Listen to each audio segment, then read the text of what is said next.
it's Friday night, say yeah for it's another edition of Strictly Sports. Hello, friends. This is Anthony Florio here, joined as always by good old MF Michael Fletcher and Michael Bullock. Strictly Sports back after a 1 week hiatus because of our wall to wall WrestleMania coverage of last week. Great to be back here as always, and we got a great show for you here this evening. So let's not waste any time. Started off with some hot stove news. Xander Bogaerts. Boston Red Sox signed their shortstop to a 6-year, $120 million deal. According to an announcement from the team, the first to report was WEEI's Evan Drellich. Bogaerts, who is making $12 million this year, will earn $20 million in each season from 2020 to 2025, and is now under control through his age 32 season. The deal reportedly includes an opt-out clause in its third year after 2022 and a $20 million vesting option for 2026. That vested Bogaerts logs 535 plate appearances in 2025. Bogaerts was scheduled to hit free agency after this season. Former top prospect took his game to a new level for the World Series champions last year, finishing 13th in AL MVP voting and posting a 288, 360, 522 line in 136 games, an All-Star in 2016, and has won 2 Silver Slugger awards. Bogaerts is the second key member of the Red Sox to receive a contract extension in the last few weeks, joining lefty Chris Sale, who recently signed a 5-year, $145 million deal. Boston entered spring training with a plethora of players eligible for free agency after the season, and still have ready Rick Porcello and outfielder JD Martinez if he opts out, headlining a list of 6 players playing on expiring contracts. President of Baseball Operations Dave Dombrowski has acknowledged the unlikelihood of the Sox being able to sign all of their main contributors to long-term deals, especially with Mookie Betts' free agency approaching after next season. The team identified Sale and Bogaerts as top candidates for deals at the beginning of spring training and spent the bulk of camp negotiating.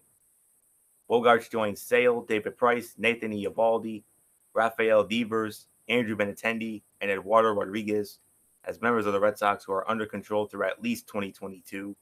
Boston will likely continue to try to extend Betts before he reaches the open market after next year. Bogaerts was originally signed out of Aruba in 2009 and has been in the majors since 2013.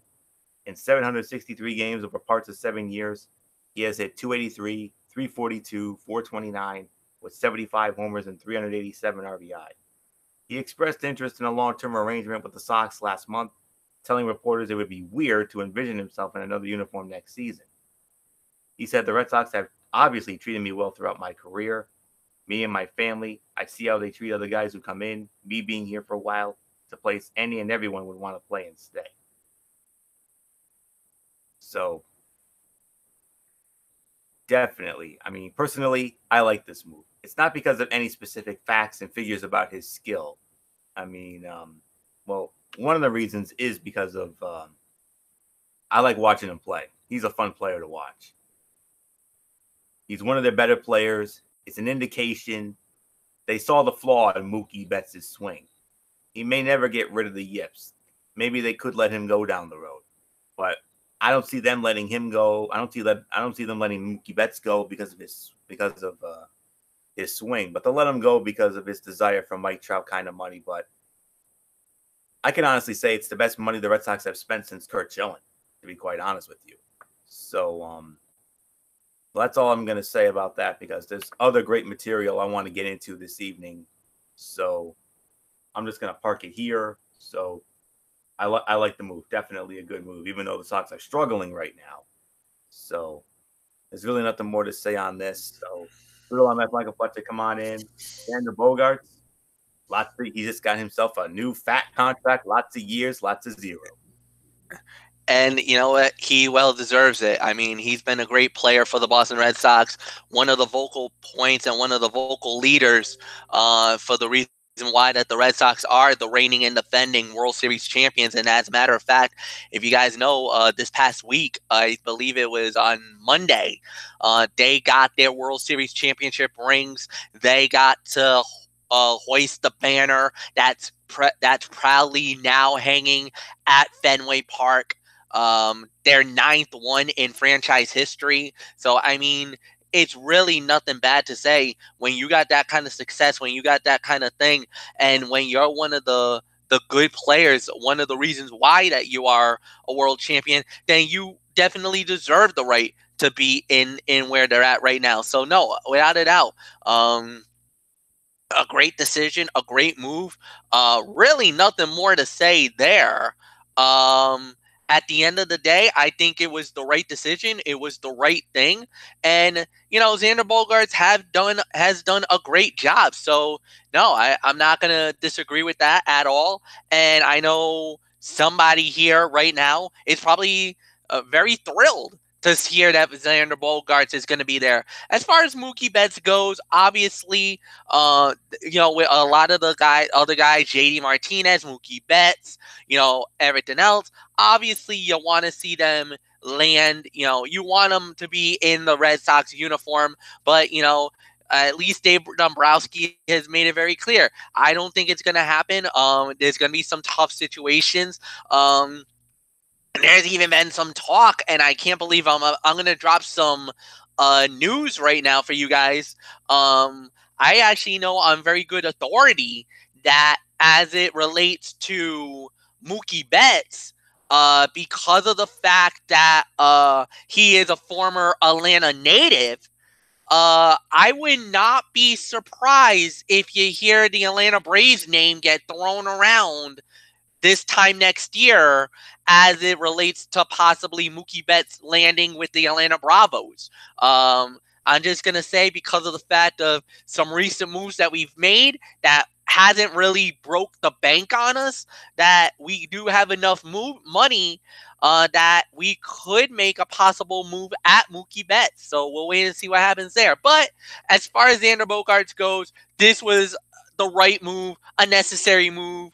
And for me, it was a very satisfying move. So I'm not the biggest Boston Red Sox fan. I will openly admit that to the panel here tonight, and fans know that. However, I do got a lot of respect for the organization, for the team. They've been one of the class organizations ever since they broke the curse in 2004. And they've been having some very good success lately. So definitely a great move. Michael Bullock, I give it to you. Yeah, I agree. I mean, I think this is a great move. I mean, he's been one of the main players on that Red Sox team, especially the team that won it all last season. And yeah, I mean, he first came up obviously in during the 2013 season when obviously they won it and was a really key part in that 2013 championship season. And then 2016 was his breakout year when he hit 294 with 21 homers and 89 RBIs. Yeah, and but then the injuries really took a toll in 2017, where it was down to 10 home runs for him. But this past year, I mean, what a year he had with a 288 average with 23 homers, 103 RBIs, 45 doubles, a slugging percentage of 522. I mean, what can you say? I mean, he's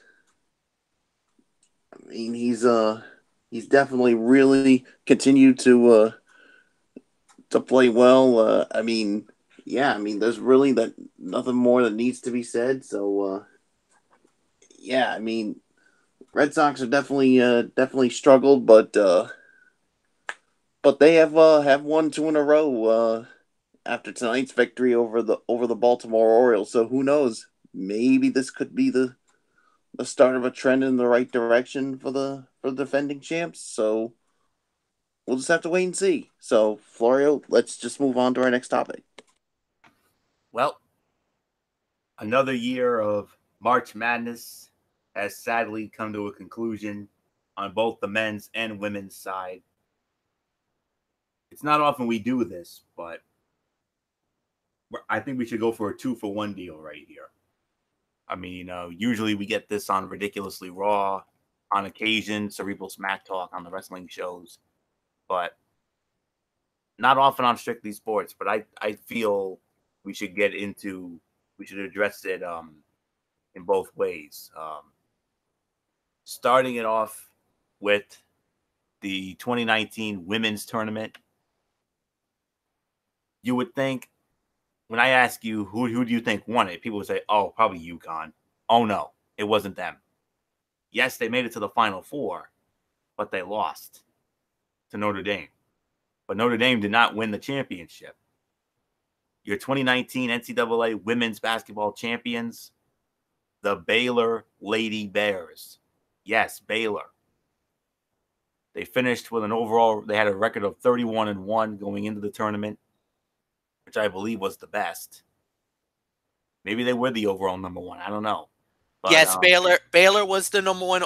Actually, Anthony, I can take it from here because I know it. Baylor was the number one overall team. Notre Dame was the number 2 overall team. So practically the top 2 teams that were battling it out for the national championship was literally the best 2 teams that were there at the end. How about that? We never get that. No, we don't even get that on the men's side, but no. we get it on the women's side. But it was Baylor who won it all. They were the number 1 seed in the Greensboro region, Greensboro, North Carolina. First round made quick work of Abilene Christian, the 16 seed, 95-38. Second round against number 8 seed California, no trouble with them, 102-63 beatdown. And then another beatdown, this time of number 4 seed South Carolina, 93-68. And then another beatdown of number 2 seed Iowa in the regional final, 85-53. So they didn't even get tested in all the way up until the Elite 8. They finally did get tested in the Final Four, starting with the number 2 seed out of the Portland region, the Oregon Lady Ducks. And Oregon gave them a fit. But Baylor ultimately won it 72-67. And then in the other Final Four matchup, Notre Dame knocking off UConn 81-76. And then the championship game was an exciting one. And it was Baylor who defeats Notre Dame 82-81 at the Amalie Arena in Tampa, Florida. Chloe Jackson was named the most outstanding player. She led Baylor with 26. And they play 4 quarters. They don't play the halves like the men do. But Baylor, led by 18th year head coach Kim Mulkey, finished the regular season with a record of 28-1, 18-0 in the Big 12, earning them the number 1 seed in the Big 12 tournament, where they defeated Texas Tech, Kansas State, and Iowa State en route to that tournament title. They received the number 1 seed in the Greensboro region.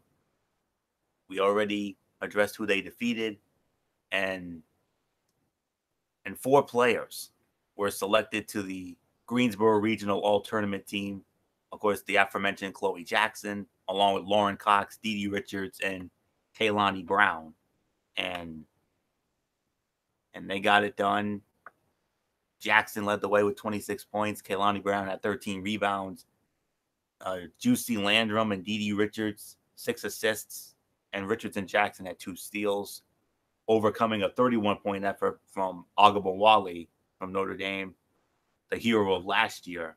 But it was Baylor who got the job done, winning the national championship 82-81. And I believe this is their second championship for the Baylor Lady Bears.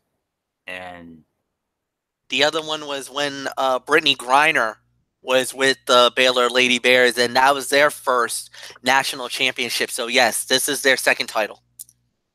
Okay. I just wanted to be 100% sure on that. So, yeah, very Yeah, a lot of history indeed. And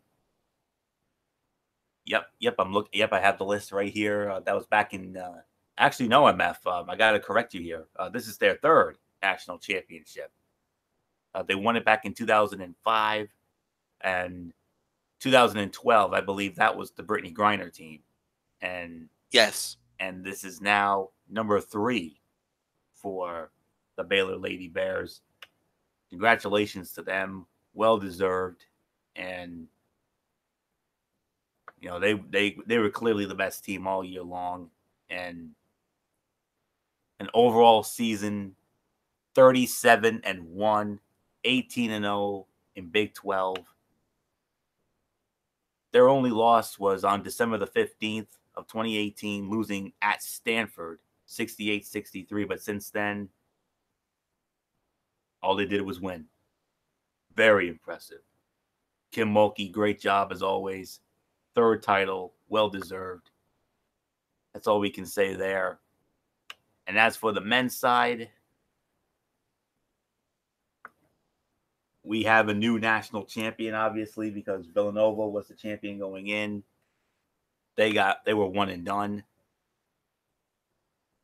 The winners and new national champions of the men's tournament, the redemption story, the Virginia Cavaliers.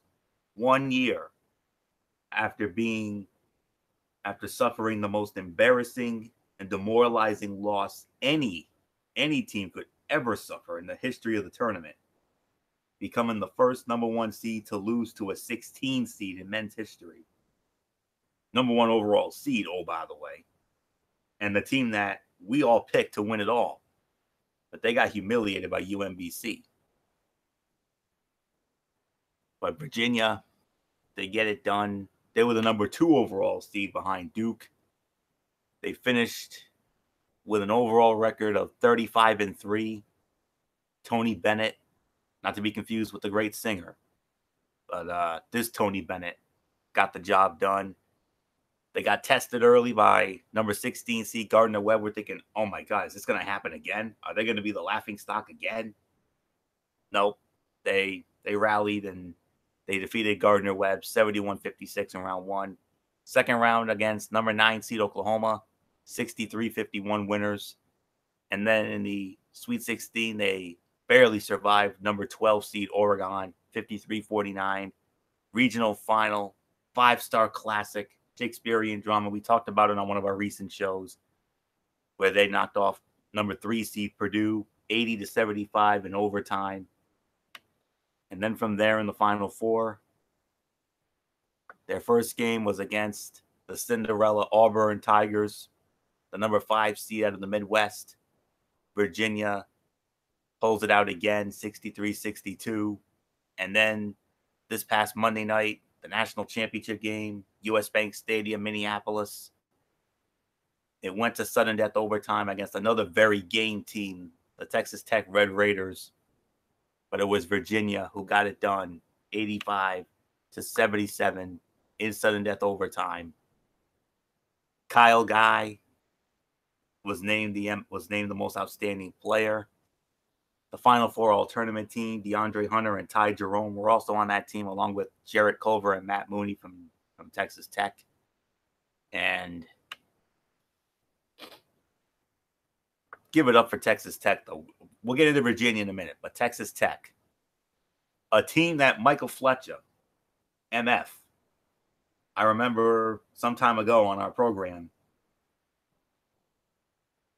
Now, he wasn't like completely bashing them or anything. He just felt like they weren't, a tournament, quality tested team or something like that. He said that he basically didn't have them going far. Oh boy, did they prove him wrong. Chris Beard, his third year, a 26-5 regular season, 14-4 in the Big 12. They did not win the Big 12 tournament, but their first Final Four, they pulled the upset over Michigan State, 61-51. Jarrett Culver, what a job for that young man, Big 12 Player of the Year. But it was Virginia. losing to UMBC, Tony Bennett. They went 28-2, 16-2 in the ACC. They did not win the ACC tournament. Duke did. And then we talked about who they beat, and DeAndre Hunter, redshirt sophomore, NABC Defensive Player of the Year, and Kyle Guy. That's all there is to say on that. I'll have more on the game in just a moment, but I want to bring in good old MF Michael Fletcher to lead it off here. A rare 2-for-1 deal here on Strictly Sports. MF Baylor, like we just said, winning the ladies championship, their 3rd overall. But Virginia, man, the ultimate redemption story. 1 year after being in the laughing stock of the country, 1 year later, they go from laughing stocks to champions. What a story. There's an old story, started from the bottom and made it to the top, and now we're here, and that's what Virginia's talking about, because they did literally have to start at the bottom. They hit rock bottom after they flamed out against UMBC. They were the #1 overall seed. Anthony, you alluded to that. They got knocked out of the playoffs, knocked out of the tournament in embarrassing fashion. It still resonates with a lot of the fans. I know a lot of people still remember the day and where we were when that happened. As a matter of fact, we were on this show calling it the biggest upset in NCAA history. We were live when it happened. So definitely a day that I'll never forget, a moment that I'll never forget either, that it happened. And yeah, with Virginia, look, they knew they were going to get a lot of pressure, and a lot of people were talking about it.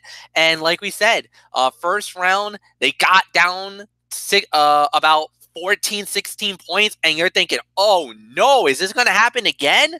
2 years in a row, they're going to flame out? I know if that would have happened, I think Bennett would have been fired. There's no way you can recover from 116 failures in back-to-back years. I think Tony Bennett would have been fired at that point. But they were able to withstand the damage. And I know a lot of people are like, oh, well, yeah, that good for them, but they're probably not going to make it all the way to the end. They proved everybody wrong. They actually showed the heart of the champion and everything else.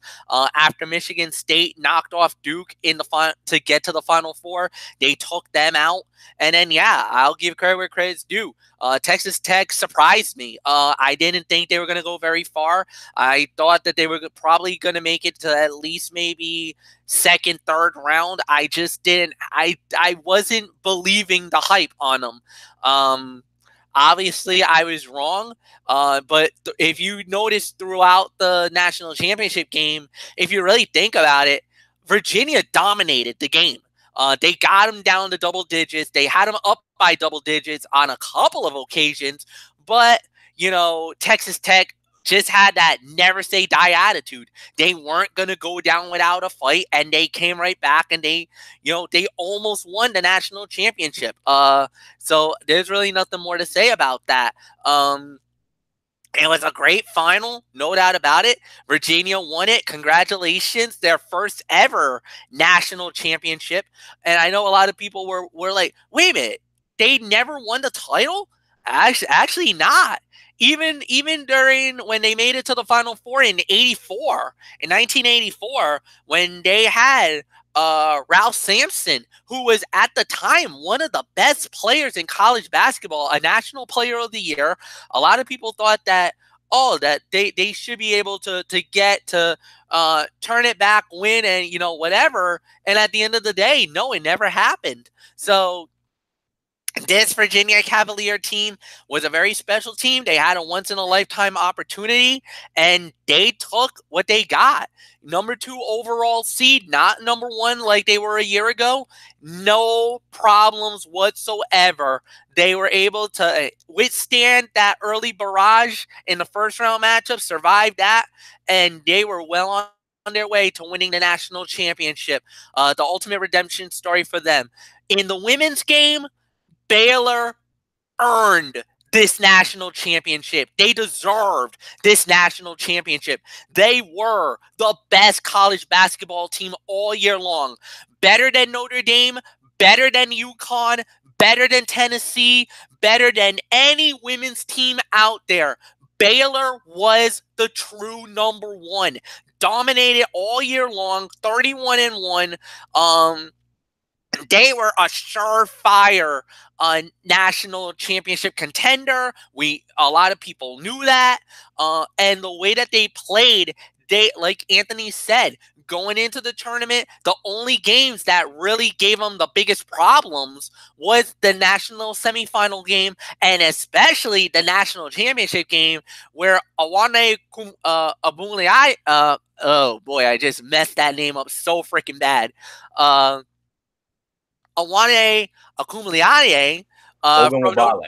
Yeah, there you go. Thank you. I knew I was going to butcher the name some way, somehow. That was a little tough there. Tongue twister. But she missed 2 key free throws in the national championship game that cost Notre Dame the national title. If she would have hit those 2 free throws at the end, we'd be talking about Notre Dame as back-to-back national champions. So, I mean, that's how crazy this ending was. It was a great game, down to the wire, very exciting. The reason why I know this is because I actually went back and watched the game. Thanks to ESPNU, thank you to them for showing the replay on that Monday after WrestleMania, because obviously they had the game on Sunday night, and obviously us 3 were very busy covering WrestleMania, so we had no intentions of watching the women's basketball national championship game. No way. But the next day I was able to watch the game because I had the day off from work. I watched it, and it was a tremendous final. A 5-star classic, great story about the game. But like we said, Baylor deserved the national championship. They earned the national championship this year. So nothing more to say. Michael Bullock, come on in, my friend. Go ahead with the 2-for-1. Baylor, the national champions on the women's side. And, of course, on our side, the Virginia Cavaliers captures the national championship for the first time in their school's history. Yeah, all I can say is, I mean, Baylor, the Baylor Lady Bears, they certainly proved why they were the best team on the women's side in college hoops this season. I mean, a great job by the Baylor Lady Bears this year, and congratulations to them. As far as the Virginia Cavaliers go, you talk about the ultimate redemption. I mean, a year ago, they were embarrassed. They were humiliated. As the number 1 seed, losing to a 16 seed was bad. And the pressure was all on the team, especially their coach, because if they lost in the first round again this year, I think the coach probably would have been fired, no doubt about it. But they definitely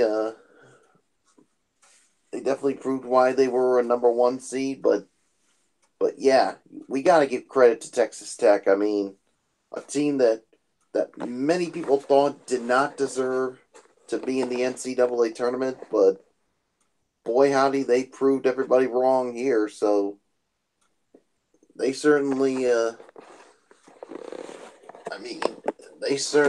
gave Virginia a run for its money, but in the end, it was Virginia that comes out national champion. So congratulations to them. So Florio, I give it to you.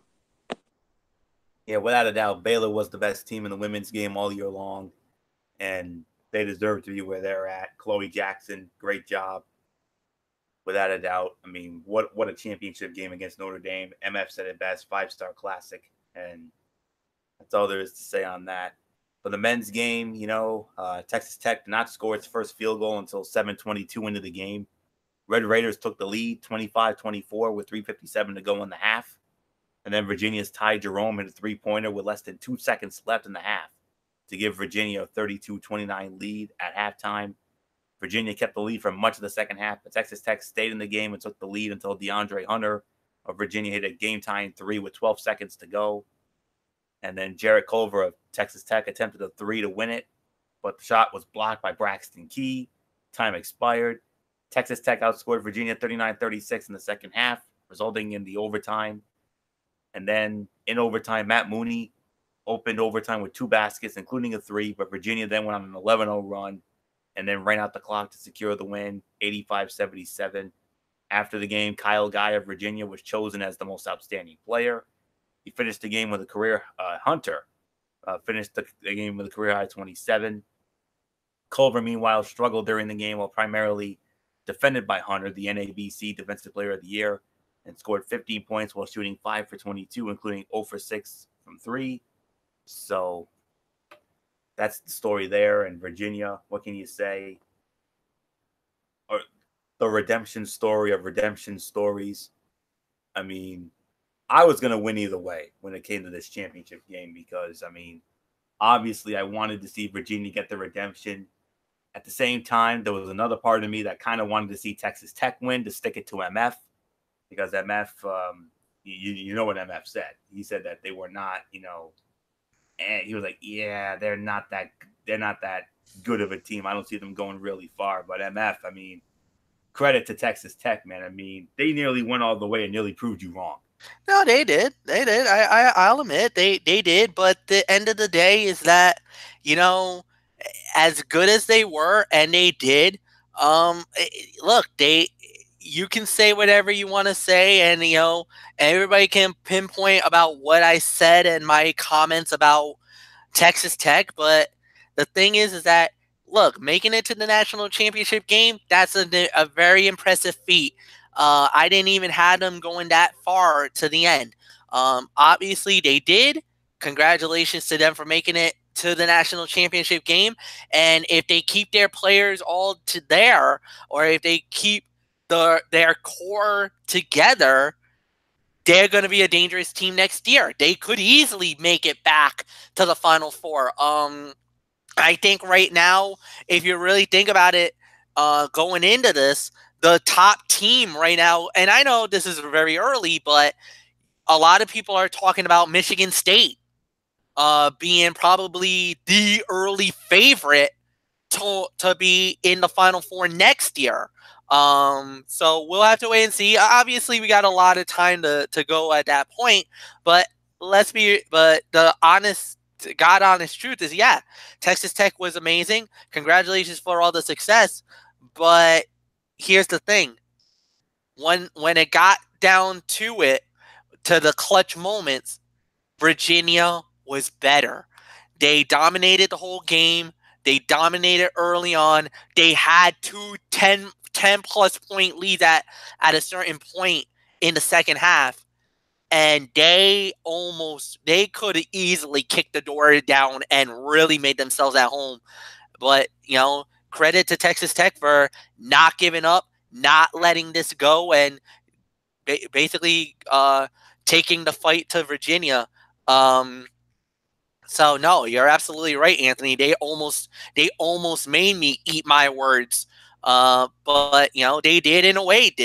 But I kind of feel like that's just the way that it goes. That's the beauty of March Madness, with this underdog team, a lot of teams that, we are like, they had no business being there, or maybe they'll dominate this or that.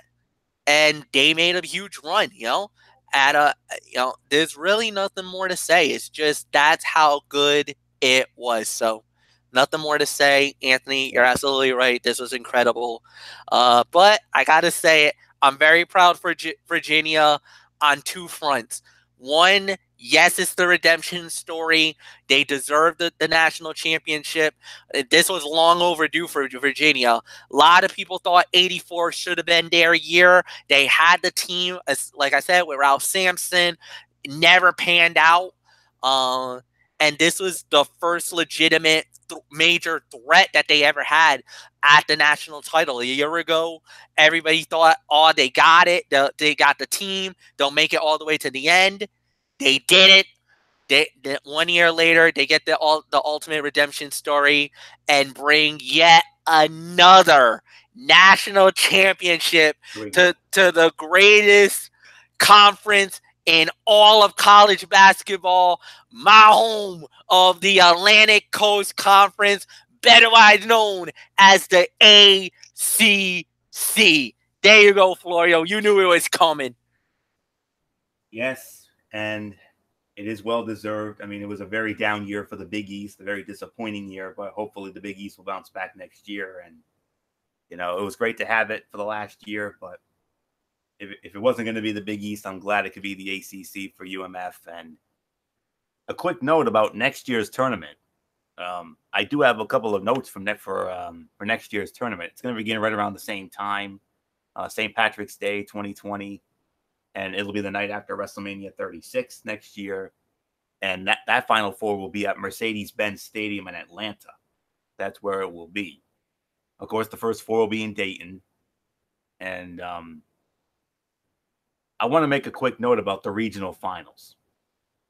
One is going to be at Lucas Oil Stadium in Indianapolis, Midwest. The West Regional will be at the Staples Center in Los Angeles. South Regional, the Toyota Center in Houston. And get this, gentlemen. How about this? The East Regional is coming to the world's most famous arena. Yes, Madison Square Garden. What do you think of that, MF? I'm a little nervous about Lucas Oil Stadium. I'm a little nervous about that because if they do Lucas Oil Stadium, that means they're going to be using the elevated court. That's right. And the one thing is, if you remember, we had a scary injury in a regional. Yeah, the Louisville player. Yeah. So, Ware. Yeah. Against Duke. Against Duke. Kevin Ware. Against Duke, where he literally tore his knee so bad that the bone was sticking out of the flesh. Like, it was a horrific injury. I remember that game because I was there covering I believe I remember I was covering that game. And trust me, I've seen some horrific injuries. It was bad. It was one of the worst injuries I've ever seen in basketball. It was so scary. I vividly remember that day and that tournament. And no, it's awesome. Madison Square Garden, New York. Big East is very familiar with the place. I think this is not the first time that they've done an NCAA tournament in the Garden. 2014. But to get it back in Madison Square Garden, what a moment that's going to be. And even Staples. Staples has become a big arena for some big events. So for the NCAA West Regional Final to be out there in LA at Staples, I don't think there's any better place to have the tournament. Obviously, Indianapolis, Lucas Oil Stadium, where the home of the NCAA college, NCAA offices. Period. All their offices are in Indianapolis, so that's where their hub. That's their home base. I kind of would have felt like it should have been at the field house. The farm, because it changes so much. What is it now? The Farmers Life Fieldhouse, Bankers Life Fieldhouse, Bankers Life Fieldhouse. It changes so many times. It's like it's ridiculous. So Bankers Life Fieldhouse would have been probably the better place for me to put it because I don't know. I mean, I feel like a big stadium should be the Final Four. Arenas should be for the regional final. I don't have a problem with Madison Square Garden. I don't have a problem with Staples and Toyota Center. Great spots, great areas. I would have done the field house for Indianapolis, or if you really want to do a big city, Chicago United Center. Very, very true. Albany, Spokane, St. Louis, Tampa, Greensboro. Hello, Greensboro MF. That's going to be for first and second round action. Omaha, Sacramento, and Cleveland will be the cities for the first and second round. And yes, Greensboro Coliseum, one of those first and second round sites. I think we all know where MF's going to be next year. So, but we'll see. We'll see. It depends on how the bracket shapes up, but that's a year from now. So, congratulations to Baylor and Virginia. So, nothing more to say on this. Now we're going to get into the stuff that I've been bursting to get into, chomping at the bits here. The 2019 Stanley Cup playoffs. They're here. They started this past Wednesday night, and we have the matchups. Eastern Conference matchups feature the best team in the league, the President's Trophy winning Tampa Bay Lightning. 62 regular season wins, tied the record of the 95-96 Detroit Red Wings. They did not, however, they were just a little bit short in the point department, though, but 128. Amazing. They're going to be squaring off against the Columbus Blue Jackets. Then we have the defending Stanley Cup champion Washington Capitals going up against the Carolina Hurricanes. The New York Islanders squaring off against the Pittsburgh Penguins. And then the series that MF and I will be covering. And we're going to have a hell of a lot of fun with this. Original six matchup. The Boston Bruins squaring off against the Toronto Maple Leafs. So those are your Eastern Conference matchups. Looking over at the Western Conference, the team that finished with the best record in the West, the Calgary Flames, squaring off against the Colorado Avalanche. Nashville Predators squaring off against the Dallas Stars. In a rematch of a second-round series last year, and MF and I had this series, the San Jose Sharks against the Vegas Golden Knights. And then rounding it out, the Winnipeg Jets squaring off against the St. Louis Blues. So those are your matchups. Michael Bullock, come on in. You heard the matchups in the East and in the West. Who do you like in these first round matchups?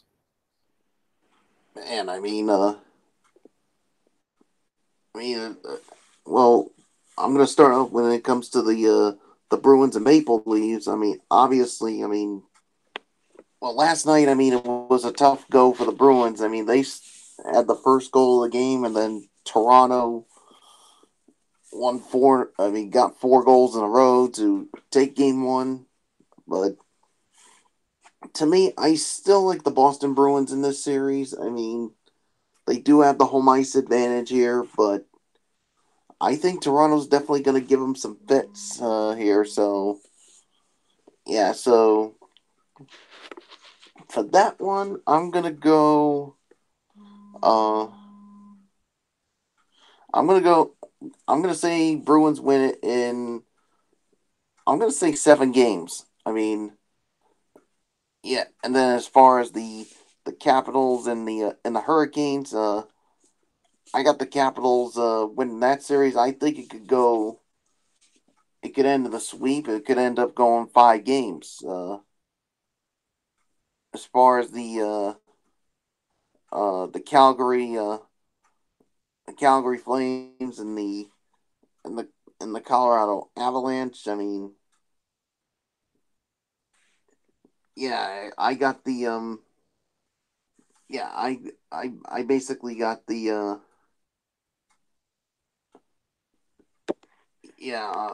excuse me. Sorry about that. I have to basically go with the There is no right or wrong answer, Bullet. Go with you. Oh, I'm sorry. Yeah, I'm sorry. I'm just discombobulated here. Yeah, I gotta go with the Calgary Flames to win this series, and then of course and when it comes to the Golden Knights and the San Jose Sharks, man, that's a tough one for me, but I can't go against the Golden Knights after everything they went through last season. Yes, they are trailing a game to none, but I still have them winning the series. It's hard to go against them after everything they went through. in their inaugural season to get to the Stanley Cup Finals. I just don't see how they can lose this series. Penguins and Islanders, man, it's just unreal. I mean, with the Islanders, what they've done so far, up 2-0. I mean, on a good Penguins team.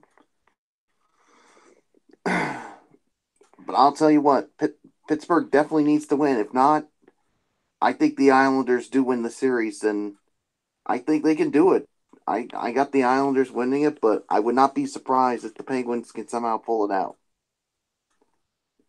And as far as the Blue Jackets and the Lightning, man, I mean, Columbus so far has dominated the first 2 games. So, yeah, I mean, and again, another team that's in a must-win. I mean, the Tampa Bay Lightning, because if they lose again to the Blue Jackets, this series is over. So, man, I'm still going to go with the Tampa Bay Lightning. I just don't see how they lose this series. And then the Blues and the Jets, I got to go with St. Louis here. So, did I cover everything for you, or was there a game that I missed? Nashville and Dallas. All right, Nashville and Dallas. I kind of figure I had to. Yeah, Nashville and Dallas. I mean, yeah, I gotta go with the Dallas Stars to win this series. So, yeah, now I'm all set here. So, Florio, I gotta give it to you. Yes, indeed, and I'll take it from here. You know, me being the Barry Melrose of this group. So, starting off with the Tampa Bay Lightning against the Columbus Blue Jackets. Tampa Bay won the season series 3-0. All roads to the Stanley Cup lead to Tampa Bay this year. The Lightning checked in with a record-tying 62 wins, first in goals, 7th in goals against, first in power play, and first in penalty killing. Tampa Bay is out to win the rare President's Trophy Stanley Cup double for the first time since the Chicago Blackhawks in that strike-shortened 2013 season, and only the 6th team to accomplish the feat in the last 2 decades. Nikita Kucherov won the Art Ross Trophy as the league's leading scorer with 41 goals and 128 points. Set club records for most assists, 87, and points, and beat by one Alexander Mogilny's 25-year-old record for most points in a season by a Russian. Blue Jackets went 7-1 in their final 8 games and clinched a playoff spot with a shootout win against the New York Rangers last Friday. They added Matt Duchene, Ryan Dzingel, and defenseman Adam McQuaid at the trade deadline, along with Artemi Panarin and goalie Sergei Bobrovsky. This group could all become unrestricted free agents in the summer. The player to watch in this series, Tampa Bay's defenseman Victor Hedman, the Norris Trophy winner, missed the final 4 games with an upper body injury, but he looked good in practice this week. He quarterbacks a power play that scored 6 times in 3 encounters against the Blue Jackets. I know it's looking bleak for them right now. I cannot for the life of me understand how this team is down 2-0. I cannot believe that for the life of me. For the love of Pete, this is the team I had going all the way. I had this team winning. I still have this team winning the Stanley Cup, guys. I really do. But if they don't turn it around, they're gonna make me look like a stupid idiot and a mutton head, and that could happen. But I still think Tampa Bay wins this series. I initially had them winning this series in a sweep, but still, Tampa Bay's firepower translates to into a quick end for their former coach, John Tortorella, in Columbus. So nothing more to say on that. Washington Capitals against the Carolina Hurricanes. Washington won the season series 4-0. Capitals will need their depth to hold off the upset-minded Hurricanes. Washington had 7 players score more than 20 goals in Ovechkin, TJ Oshie, Jacob Vrana, Nicholas Backstrom, Brett Connolly, Tom Wilson, and Evgeny Kuznetsov. Carolina, on December 29th, 10 points out of a playoff spot. Their first-year coach, Rod Brind'Amour, captained them to their only Stanley Cup in 2006. He did a masterful job in stirring his team to a 31-12-2 finish to clinch their first playoff appearance since 2009. Change of teams from Calgary to Carolina did defenseman Dougie Hamilton a world of good. Finished second among defensemen in the league in league goal scoring with 18. The player to watch in this series, Carolina captain Justin Williams.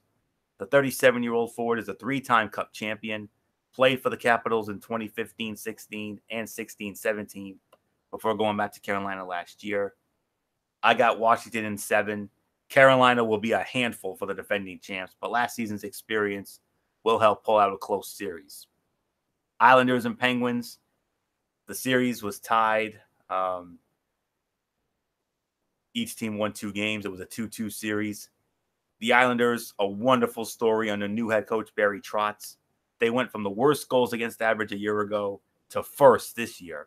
The first team to turn the tables in 100 years. Also clinched home ice advantage in the series for the first time since 87-88.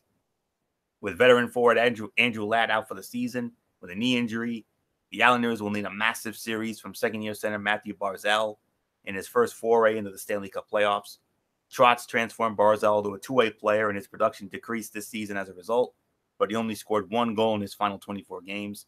Penguins captain Sidney Crosby led his team to the playoffs for the 13th consecutive year. Pittsburgh will be in tough going into the hostile confines of the Nassau Coliseum, but the Penguins have plenty of motivation since Trotz steered the Capitals past the Penguins in round 2 last year. Player to watch in this series, Islanders center Valtteri Filippa. He was supposed to be out a month with a hyperextended elbow, but returned for the regular season finale. With the Penguins' 5th in power play success, Filippa's penalty-killing excellence will be needed. And I know it looks bleak for them. They're down 0-2. I could not be any more happier about that because you know how much I cannot stand this team. Then again, MF feels the same way as I do. Not just because we're Ranger fans, but also because of some of the antics they've had over the years. But I'm so happy to see them down 0-2. But as excited as I am about this, I still think they'll find a way. I still have Pittsburgh winning the series in 6. Crosby and the Penguins will have too much offense for their opponents. And finally, for the East, the series that MF and I will be having, the Boston Bruins and the Toronto Maple Leafs.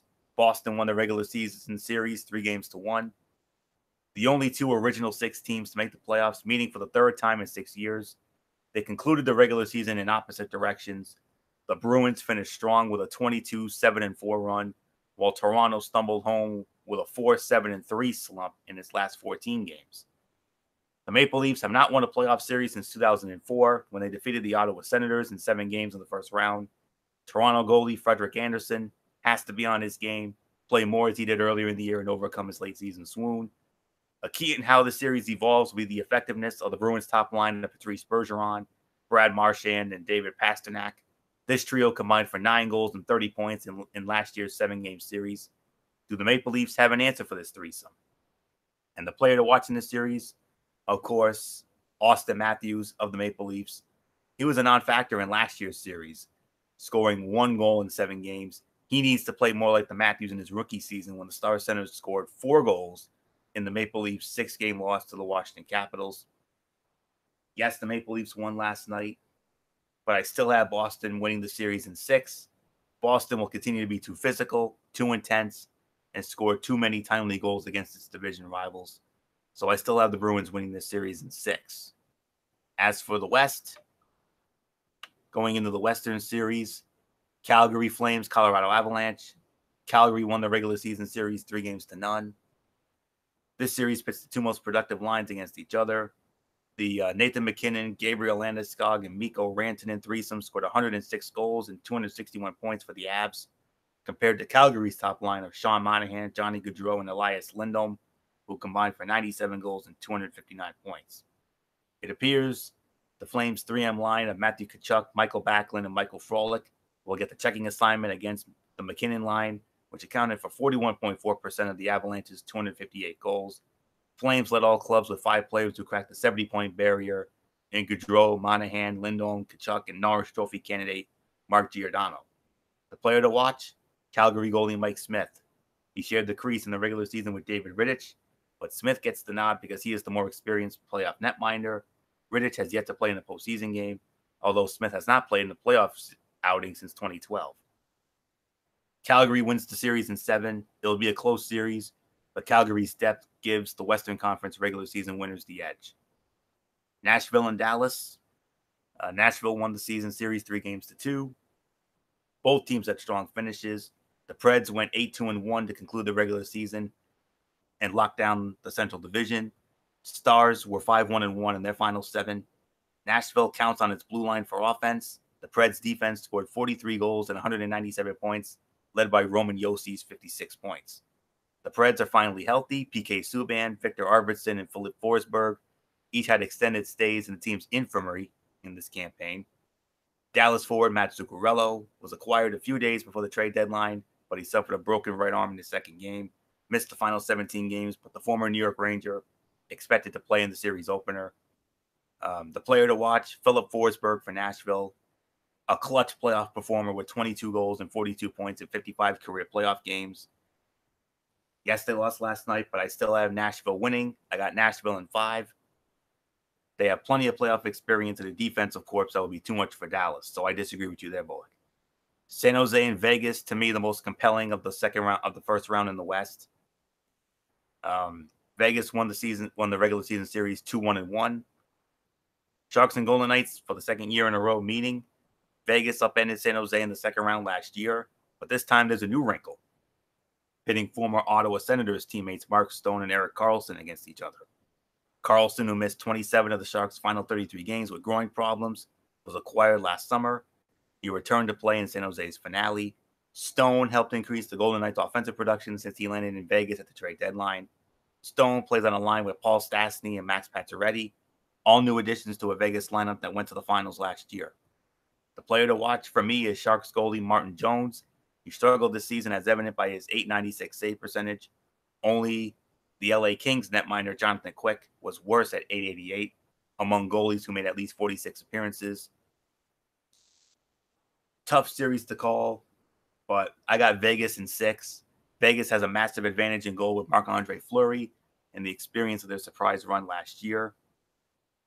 And then from there, the Winnipeg Jets against the St. Louis Blues. Winnipeg won the season series 3-1. Jets and Blues were going in opposite directions late in the year. Blues were last overall on January 2nd, but after February 1st, went 23-6-4. Only Tampa Bay had a better record in that stretch at 25-5-2. Jets, meanwhile, went 14-14-3 in their final 31, but hung on to second place in the Central because of more regulation wins, 45-42 in the tiebreaker with the Blues. Big reason for the Jets' middling play was due to a shoulder injury to young defenseman Josh Morrissey, emerged with strong play in Winnipeg's run to the Western Finals last year. Morrissey will be ready for the series opener on Wednesday. Big reason for the Blues' second half success was rookie goalie Jordan Binnington, Calder Trophy candidate. Can the 25-year-old from Richmond Hill, Ontario, continue to be a factor in his first foray into the playoffs? Player to watch, Ryan O'Reilly from St. Louis. Usually at this time of the year, O'Reilly is preparing to play for Canada at the World Championships because his past teams missed the playoffs. But O'Reilly is back in the playoffs after a 4-year absence. But I still have Winnipeg in 6. Winnipeg has a better lineup top to bottom, and it was all about playoff success after its impressive showing last spring. So that's, in a nutshell, my Stanley Cup playoff predictions, as only I can do it. So nothing more to say. This Bill Clement is going to throw it to the Gary Thorne of our group, the one and only good old MF Michael Fletcher. MF, I mean, you heard the matchups, you've heard the analysis. Yep. What says you, especially in our series, Boston and Toronto? I mean, that's going to be the interesting series. That's going to be the one that I know we're going to be having a very deep conversation about the whole time. We'll wait and see what happens. It's gonna be very fun, to say the very least. Now, okay, the way I see it, it goes like this. I think we might be in for a major upset, guys. I mean, Columbus is looking absolutely dominating right now. They came back from 3 goals down in game 1 to win 4-3. And then what they just did at Tampa tonight was just absolutely phenomenal. I mean, I've never seen Tampa play that bad. And they played horrible and got dominated. I don't think there's really no doubt in my mind now. I'm going to go and I'm going to call it. I think Columbus wins the series. I think it's over, guys. I think it's over in 6. I just do. The way Columbus has been playing, if they play like that, they're not stopping them. They're not getting stopped. Obviously, Toronto and Boston's a crucial series. I had Boston going in at 7, winning in 7. I'm not going to go away from that prediction as of yet. However, if they do lose and go down 0-2 tomorrow, I might start having reservations about that as well. As far as the Capitals and the Hurricanes go, I got the Capitals winning the series in about 5 or 6. And then with the Islanders and Penguins, especially after what the Islanders did was expected. They held serve. They won the first 2 games of the series. That was impressive. They did what they had to do. They handled their business. And for some reason, they're able to steal one of these next 2 games in Pittsburgh. Islanders have the series won. I don't think they lose the series. If the Penguins wins the next 2, ties this is going to go 7. I give the advantage to the Penguins, and I think they advance. All right. Western Conference, Dallas and Dallas and Nashville. I got Nashville winning the series. Even though Dallas won the first game, I just don't think they got enough horses there to hold on. Plus, I think Nashville is the better team. Winnipeg versus the Blues. Going in, I had Winnipeg winning the series. I'm not going to go against that again. They went down 1-0. I'm obviously going to stay and go that route. Calgary and Colorado, I got Calgary. Calgary is the best team that I've seen so far. They've been so dominating lately. That's a really scary team. And then in the Sharks and the Golden Knights, I actually got Vegas winning the series. They got the lead now. They took the lead just a few minutes ago. They're up against San Jose, up by a goal 4-3 in the third. I believe it's in the third. I think it's second, though. But it's been a good game up to this point.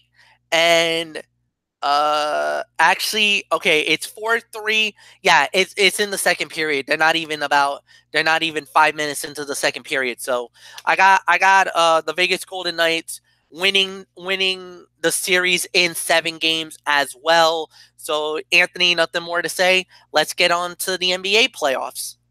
NBA playoffs start tomorrow, and here are the matchups as follows, in no particular order.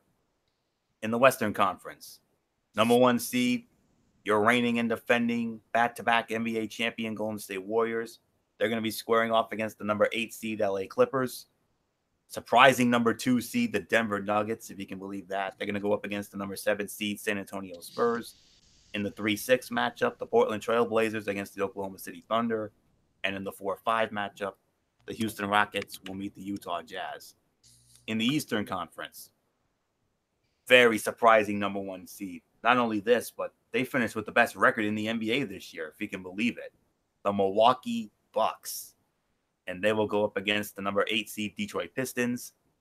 In the 2-7 matchup, we have the Toronto Raptors against the Orlando Magic. 3-6 matchup features the Philadelphia 76ers against the Brooklyn Nets. And in the 4-5 matchup, the Boston Celtics squaring off against the Indiana Pacers. So we'll start it off in the West this time around because that is where your champions reside. The Golden State Warriors, they've won the last 2 NBA championships. So 3 things to watch in this series. What can we expect from DeMarcus Cousins now? How much will Pat Beverly get under Curry's skin, and will it matter? And who needs to be the hero ball guy for the starless Clippers? Those are the questions. For DeMarcus Cousins, none of the Warriors should be motivated more than him, who missed the playoffs last year in New Orleans after Achilles surgery and also missed out on cashing in during free agency. Boogie signed up only for 1 year in Golden State for the sole reason of winning a title and impressing potential suitors in the summer, so he has money and a ring on his mind. He has looked sharp lately, and there's no experienced LA center to stop him. Last time these 2 polar opposites met, there was a brief skirmish. Beverly, as usual, played defense a little too tight for comfort, and Curry shot a forearm, which, of course, Beverly was only too happy to return the favor. Beverly is all about irritating and knocking his man off rhythm, and often he succeeds. Curry doesn't rattle easily, though, and it might be Beverly who gets frustrated. And the Clippers are among the league's least threatening three-point shooting teams, and their designated bailout artists are the best shooters from distance, Williams and Danilo Gallinari. Latter had a solid season with about 19.8 points, 43.3% shooting on threes, and one of the more underrated players in the game. But does he scare anyone, especially a good defensive team like the Warriors? Probably not for their sake. The number to know, 95.1. The Warriors starting lineup allowed just 95 points per 100 possessions after the All-Star break, making it the best defensive lineup among those that played at least 100 post-break minutes.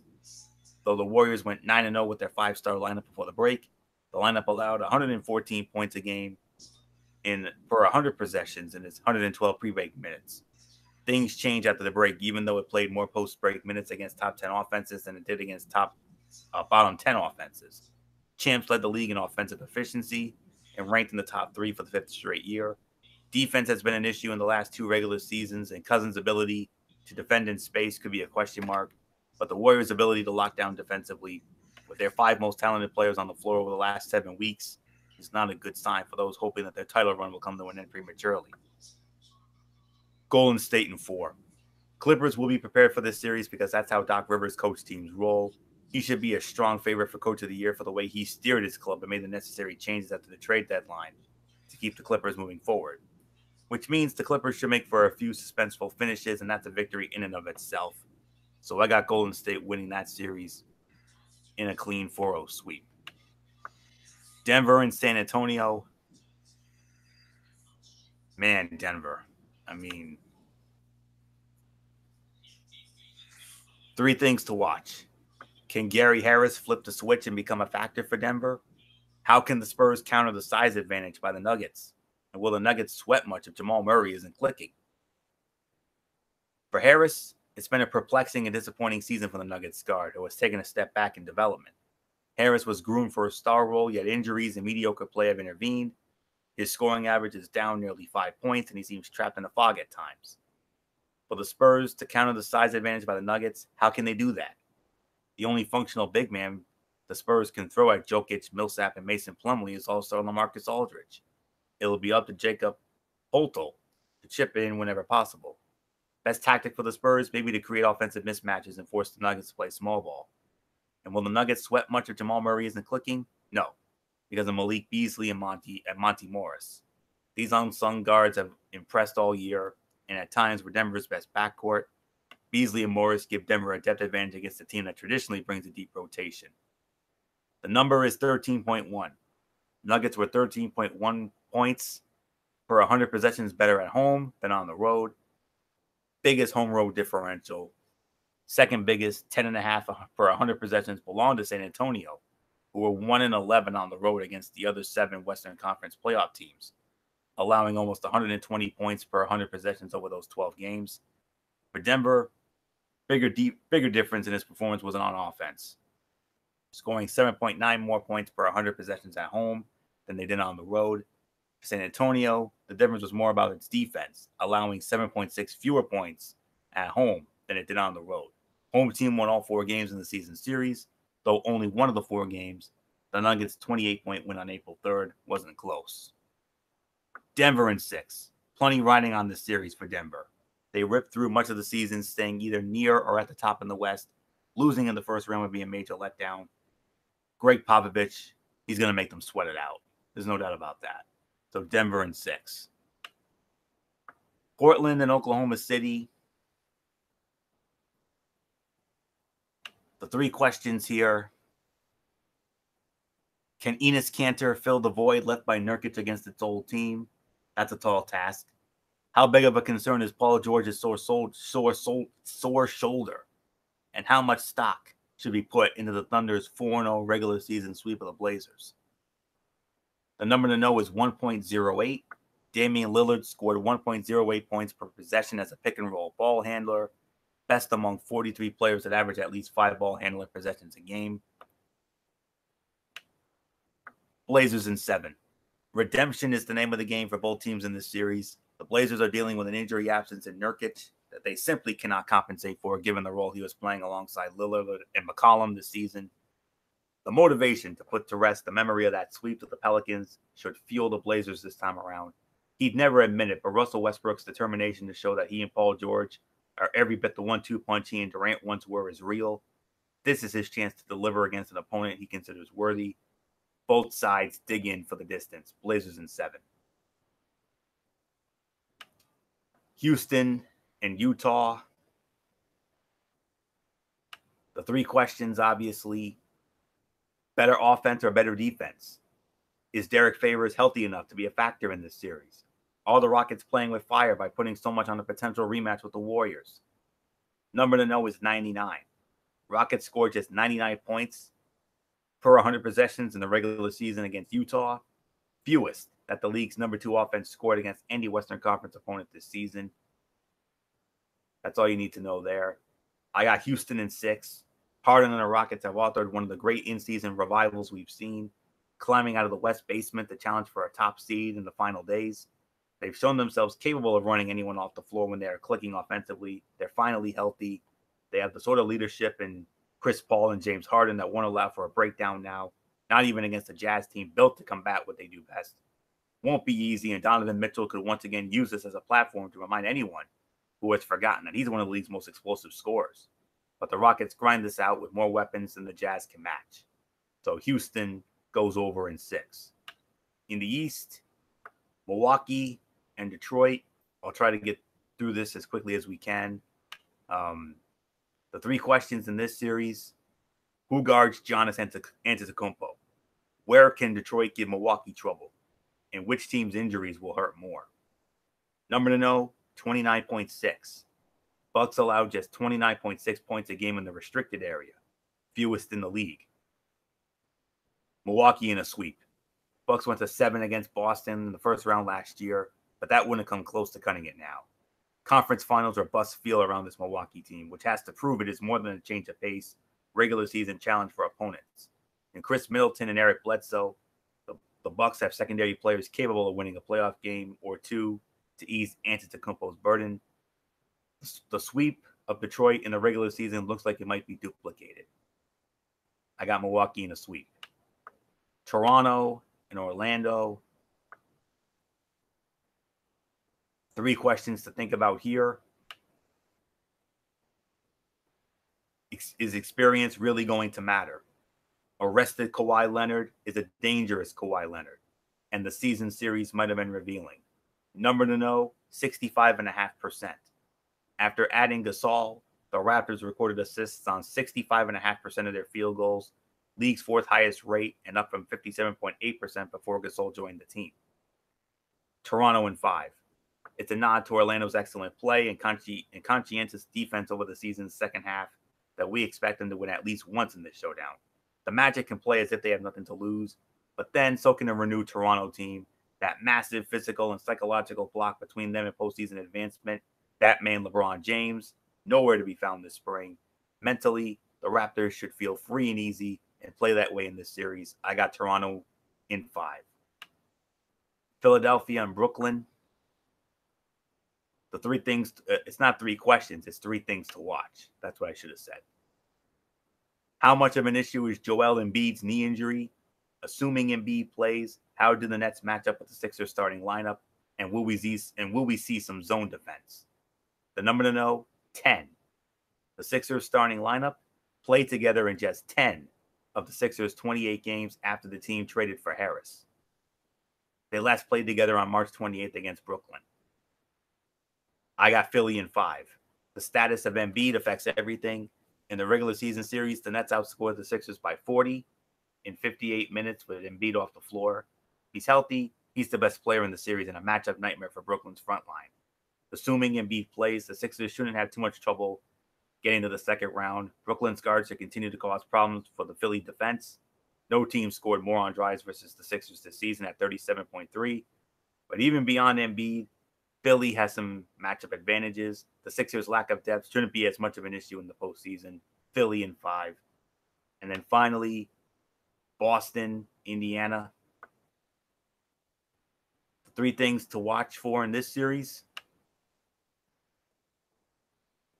Have the Celtics figured things out over the last few weeks? How have the Pacers survived without Victor Oladipo? And how do the Celtics replace Marcus Smart? The number to know, 117.6. Celtics scored 117.6 points per 100 possessions in their 4 games against the Pacers. The most efficiently Boston scored against any of the other 15 teams that made the playoffs, and the most efficiently that any Eastern Conference opponent scored against Indiana's third-ranked defense. Seven different Celtics averaged double figures against the Pacers, and all of them shot better than 50% in doing so. The Pacers' issues started in transition, with the Celtics registering 26.8 fast break points per game, the most they averaged against any opponent, and most the Pacers allowed to any opponent. Celtics had the league's 5th most improved offense, scoring 4.5 more points per 100 possessions than last year. Boston in 5. Pacers have been remarkably resilient in the wake of losing their best player, and their starting lineup doesn't have any obvious liabilities on defense for the Celtics to attack. But they've struggled to beat good teams on the road and close out games without Oladipo. Celtics have had issues with chemistry and consistency, and Smart will be missed, but the regular season is a lot different from the playoffs. When a team can focus on one opponent on both ends of the floor, talent and depth should be enough to get through to the second round. So Boston in 5. So there's nothing more to say on this. So Mr. NBA, good old MF Michael Fletcher, you wear the analyst hat for this part now. So you see the matchups. What do you like? Well, if we're going to start out in the West, I mean, yeah, like you said, when it focuses on the Golden State Warriors, it's about the big 5. Can they get it all together? We've heard a lot of drama, a lot of chaos, during the off season, but now we got to see is what do they bring to the table? How's it going to look? This is why they got DeMarcus Cousins. This is why they put everything together. And at the end of the day, I kind of feel like the Golden State Warriors, they know how to flip the switch. They know when it's time for the playoffs. I think they're going to easily dismantle and take out the LA Clippers, I say, in at least 5 or 6 games. When it comes to the Denver Nuggets, this is the pleasant surprise. I don't think nobody really thought Denver was going to be this good this early. I truly believe that they're going to be really dangerous here, especially against the San Antonio Spurs. I just feel like there's not enough weapons on San Antonio's side that's going to scare Denver at all. I got Denver going through and winning that one in about 5 or 6. Oklahoma City Thunder and the Portland Trailblazers is a very interesting series. I don't like the matchup if you're Portland. Look, there's some key injuries that they've been dealing with, and then you got Russell Westbrook and Paul George. They've been lighting it up in this past year. Anthony, I'm calling for the upset. I'm going to go with the Oklahoma City Thunder to knock out the Portland Trailblazers in 7. That's my prediction there. And then with James Harden and the Houston Rockets against the Utah Jazz and Donovan Mitchell, that's going to be a very interesting matchups. I think that will go 7. I got Houston going through and moving on to the next round. Eastern Conference, Milwaukee Bucks, they've been unbelievable all year long. Best team in the league, no doubt about it, with the guy who I believe is the most valuable player in the NBA, Giannis Antetokounmpo. The Greek Freak, I say Milwaukee in 4. Toronto versus Orlando. I know a lot of people's been saying Orlando possibly has been playing great lately, and they might give some fits to Toronto, but I think Toronto's just too strong, too powerful. Kawhi Leonard's been an unbelievable addition to the team. I know a lot of people were like, oh, he's going to be problems and everything else, and he has not caused any problems. There's been no drama in the Great White North, and it was a pleasant surprise. Very grateful for that, to say the very least. Toronto moves on, wins in 5. Philly versus Brooklyn Nets. Whoever would have thought they were going to make it to the playoffs? They had a remarkable run, no doubt about it. But now they're going up against one of the class teams. Joel Embiid might not play in game 1. We don't know what his services is going to be. That means Ben Simmons and Jimmy Butler has to step up, and I do believe they will. When it's all said and done, I got Philly moving on in 6 or 7, and Boston Celtics versus Indiana Pacers. I think Boston's going to win the series. Look, they won 3 out of 4 during the regular season. I just feel like they're just the better team. So when it's all said and done, Boston wins this one in about 6, and that's it. So, Michael Bullock, I give it to you. Yeah, and starting with the West, obviously, yeah, the Warriors and the Clippers. I mean, yeah, I mean the Warriors. I mean, they're now more dangerous, especially now with now that you got DeMarcus Cousins on the team now, and yeah, they really look strong now. So I got them beating the Clippers in 4 games. I mean, the Denver Nuggets. I mean, what can you say about them? I mean, I don't think anybody expected the Denver Nuggets to have this kind of a season. Um, the Spurs, I'm sure, will win about a game or so, but I think that that's pretty much it. So I would go with the Denver Nuggets in about 5 or 6 games here, and then of course going to the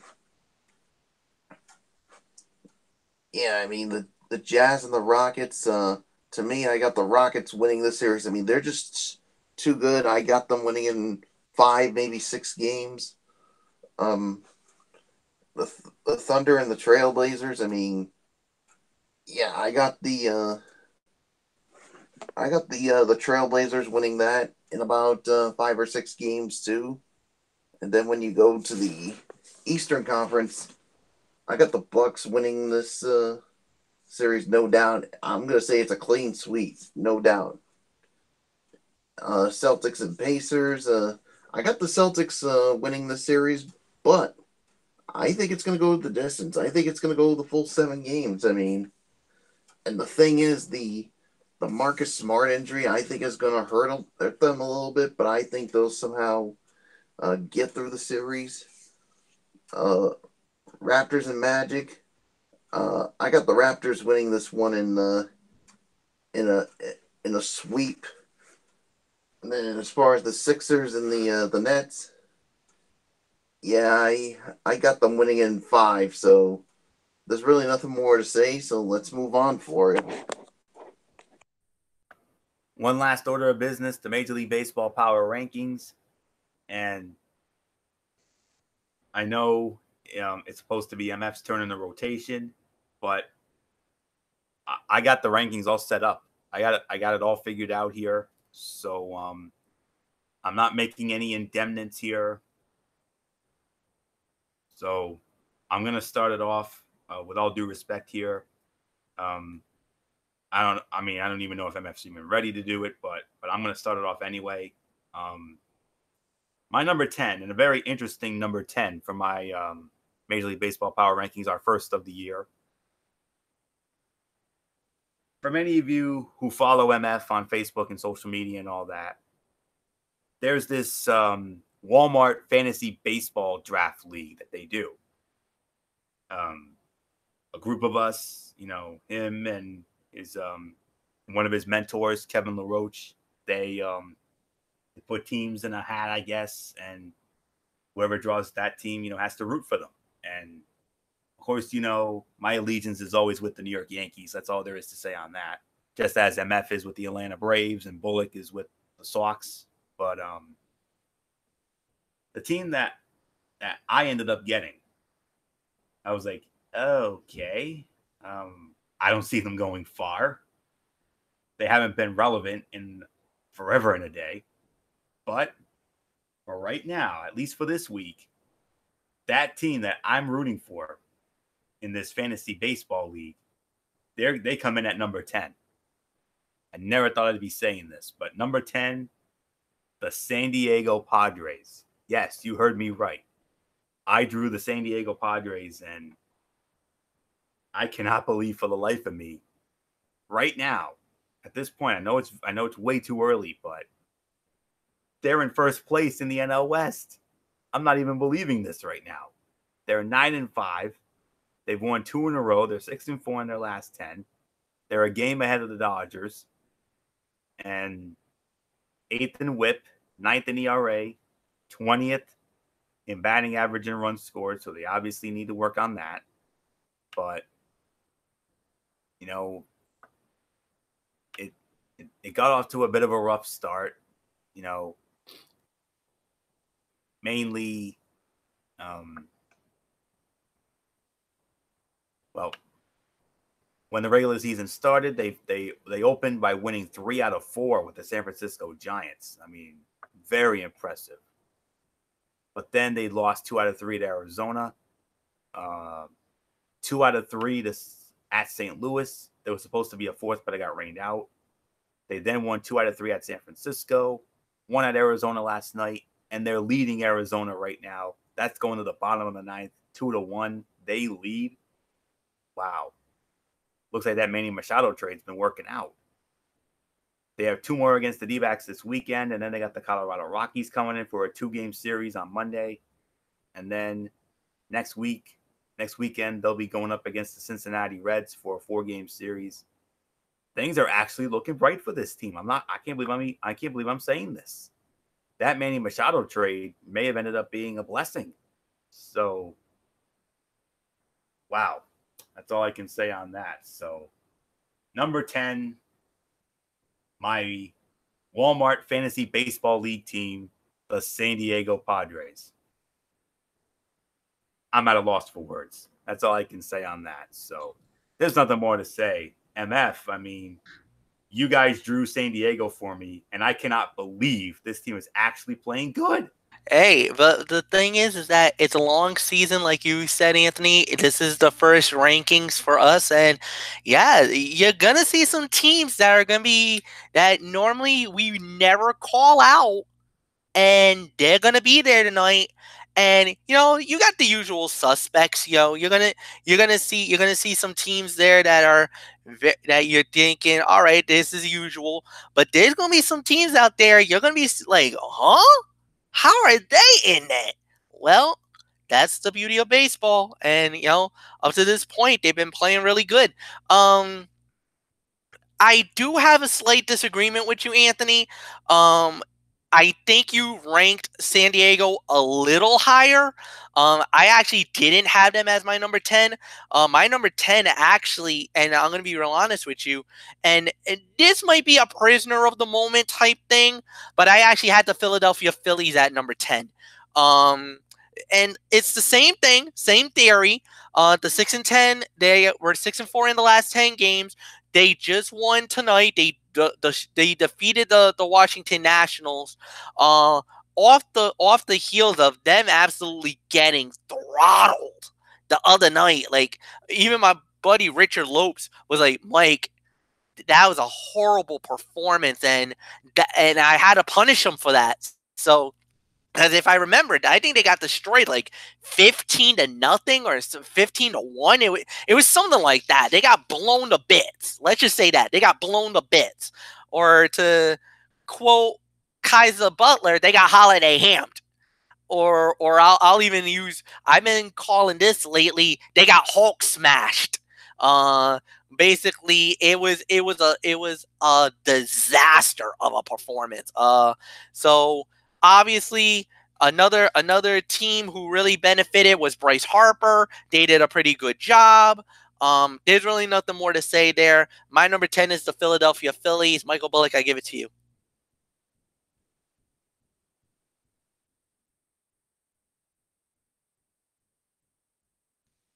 Bullock, are you there? Oh, I'm here. I'm here. Yeah, I just didn't know it was my turn. So yeah. All right. My number 10, I'm gonna go with the San Diego Padres. I mean, I got the Phillies just a little bit higher, so yeah. I mean, yeah, people were probably like scratching their heads, like, huh? The Padres are number 10, but yeah, I mean, they are leading the NL West, which is a surprise. I mean, up to this point, but like you said, it's early in the season. It's a marathon, so we'll see how everything goes for them the rest of the way. So, but for right now, they are number 10. So let's move on to number 9. And are you taking this, Florio, or am I giving this to Fletch? If MF is ready at number 9, we'll go with him. But if not, then I'll take it. So what do you got, MF? Do you have anything, or do you need me to take this? I got it. No, I got it. I got it. And it's the same thing.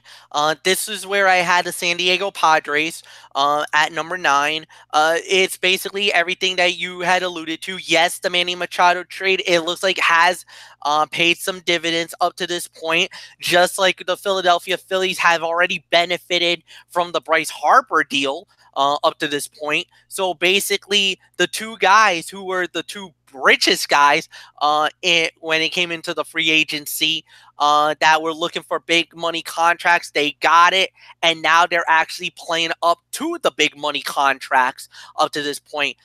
With number 10, with Bryce Harper, that was over $330 million. And the Manny Machado, that was the $300 million deals. So far, they actually have benefited in my mind and everything else. So obviously, this is probably going to be an agree to disagree. I'm probably guessing you guys probably have the Phillies at number 9. So there's really nothing more to say here. My number 9 is the San Diego Padres. So Michael Bullock, I give it to you. Yeah, my number 9 is the Philadelphia Phillies, and who would have thunk it? I mean, the first two teams in our power rankings, well, at least in mine, I don't know who Anthony has as his number 9. We'll get to him shortly, but yeah, two teams that are 10-9. I mean, they're top guys. They signed in the free agent market with those millions of dollars have really paid off for them. So, especially the Bryce Harper deal. So we'll see if this can really continue for the Phillies. So yeah, nothing more to say. The Phillies are my number 9. So Florio, I give it to you. I actually do have to make a correction here. It is going to be Philly at 10, the 6-4 and the 1, and then you have San Diego at number 9. So I'm going to make those couple of indemnits there. That's it. So I'm just gonna stop it right there that's the only indemnit for the evening. I promise everything else from here is going to be that's it. So but let's address Philly. Philly 8-4, half game behind the Mets. We're going to get into the Mets in a bit. Philly's 8th in runs scored. They're 14th in batting average, 20th in ERA, 21st in the WHIP. And yeah, Philly had that huge series with the Washington Nationals. Those couple of series there. Much to the chagrin of MF, an easy 3-game sweep over MF's Braves. Philly outscored Atlanta 23-11 in those 3 games. So that's the big one there. And then they split a 2-game series with Washington, and then won 2 out of 3 in an interleague series with Minnesota. Lost 2 out of 3 to Washington, including that 15-1 beatdown. It was 15-1 MF, by the way, 15-1 on Wednesday night. And then they responded with a 9-1 beatdown of their own against Miami, but that's easy. 2 more against the Marlins in Miami this weekend. Then the Mets come in for a 3-game series on Monday, and then they go up to Colorado for a 4-game series with the Rockies. So that's all we can say on that. So I really should have had Philly at 10 and then San Diego at 9. So that's the only indemnit, I promise you. So now the rest of the series as scheduled. Coming in at number 8, even though they lost 2 in a row, they're still 7-3 in their last 10 games, and that's what's saving them here. It is actually MF's team, the Atlanta Braves, 7-6. The 7-3 in the last 10, that's what's really saving them. Even though they have lost 2 in a row. They're 8th in batting average. They're 13th in runs scored, 15th in ERA, 16th in the WHIP. Obviously, we talked about the Philly series, but then they responded, in a big, big way.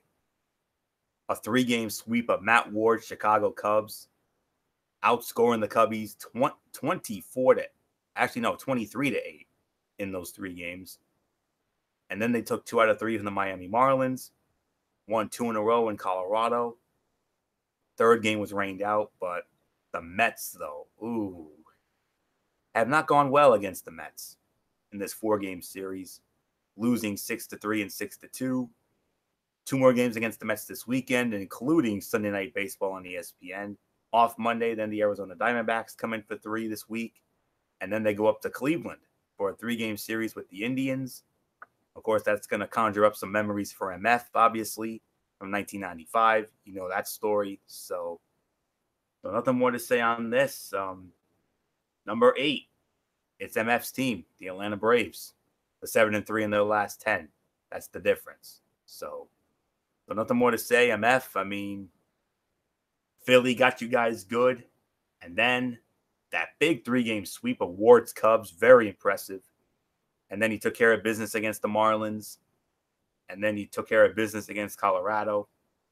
But the Mets, whoa, MF, the Mets have had your boy's number the last 2 nights. And the thing is that when it comes to the NL East, it's gonna that's nothing new. I mean, this is gonna be a bloodbath coming up, and this is gonna be wars between the Mets and the Braves. I mean, the whole NL East is absolutely just crazy right now. It's gonna be one of those things. There's really nothing more to say about it. Yeah, no, you're right. Atlanta's number 8, no doubt about it. I'm not gonna argue that.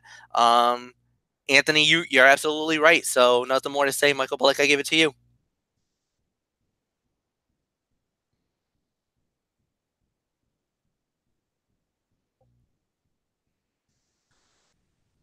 Bullock? Oh, I'm right here again. Where are we now? Number 8. Oh, number 8. Who did you have? We had Atlanta. Yeah, I got Atlanta as well as my my number 8. So Okay. let's move right along to 7, and Fletch, you lead off. Detroit Tigers. Detroit Tigers is my number 7. Right now, they are actually in a division tie with the Cleveland Indians up to this point. Both teams identical records, 8-5. This is actually going to be one of those situations. It's an apples to oranges type thing, but you know, I gotta give the credit where credit's due.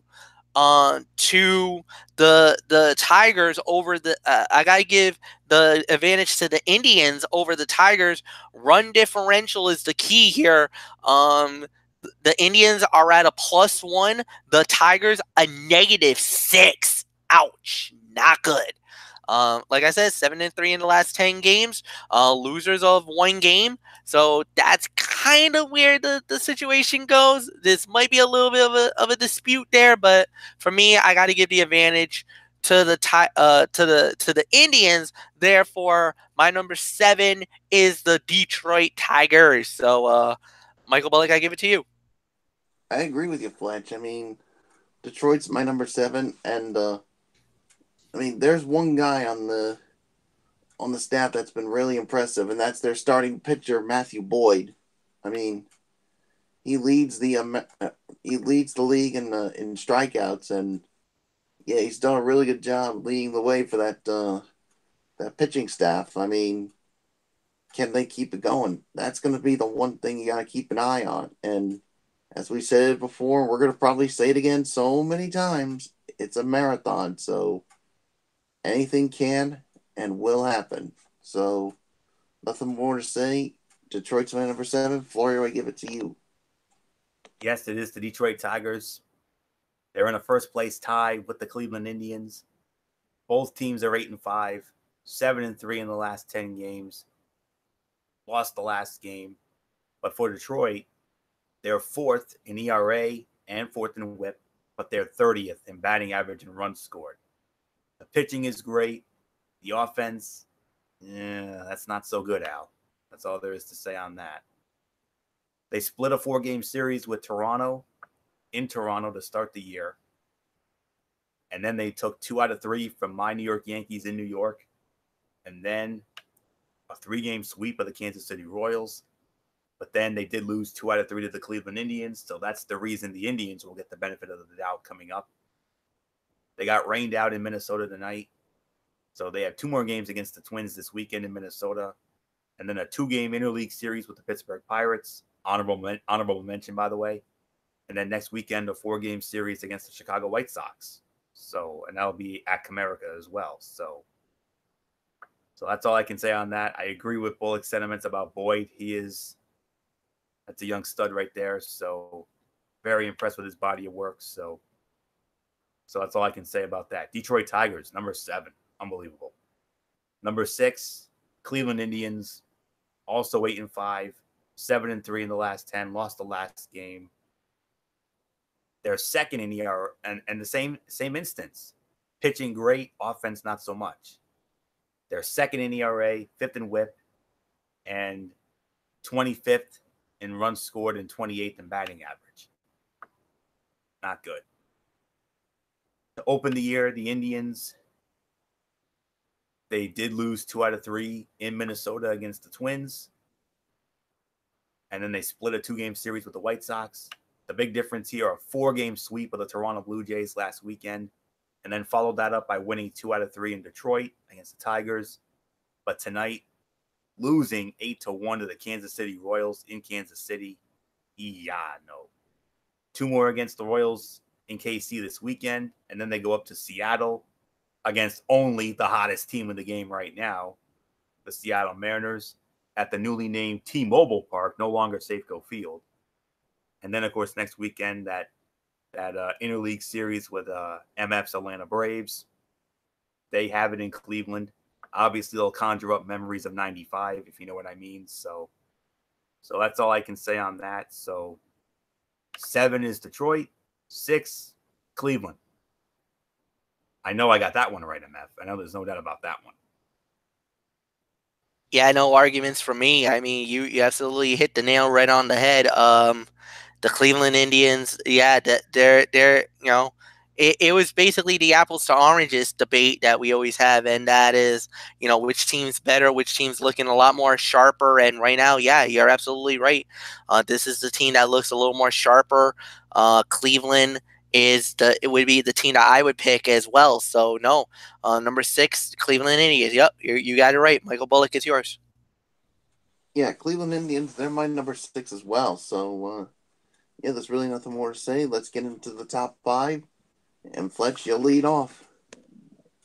All right, number 5. Let's see. I just need to check something quick. All right, it goes. Let's see. Actually, do I want to make it this way, or hold on? Sorry, guys. I apologize. I'm just trying to check something out.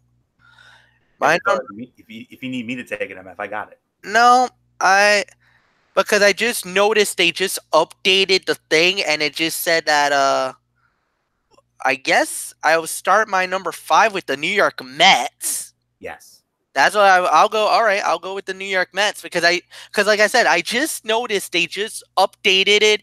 I guess the Padres have won, so that made them 7-3 with winners of 3 in a row. So that kind of threw me off there for a moment.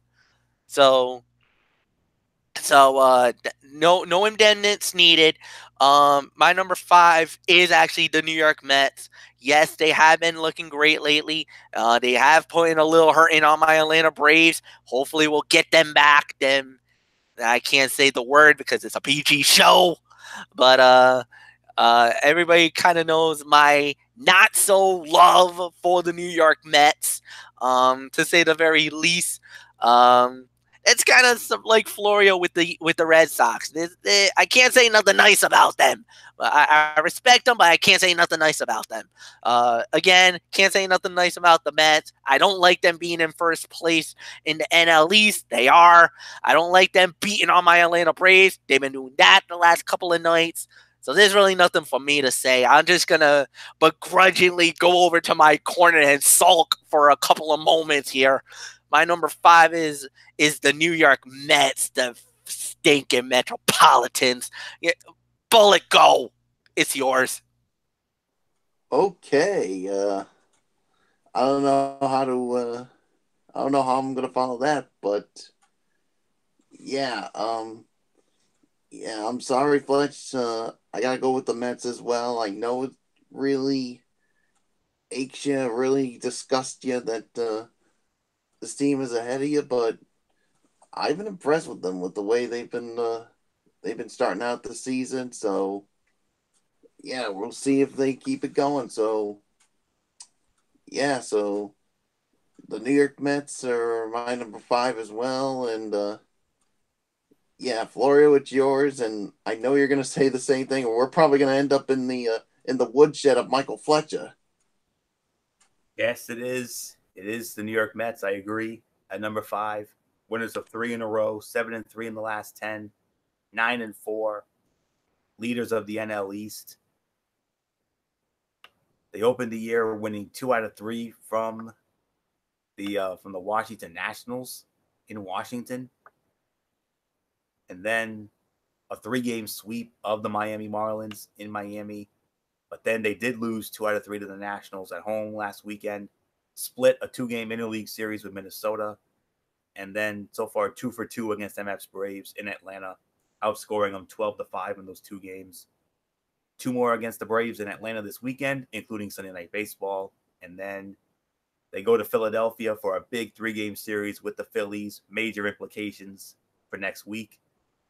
And then, of course, they go to St. Louis to take on the Cardinals after that. So it's going to be a very rough stretch for the Mets after this Atlanta series. So that's really all we can say on that. It is the New York Mets coming in at number 5.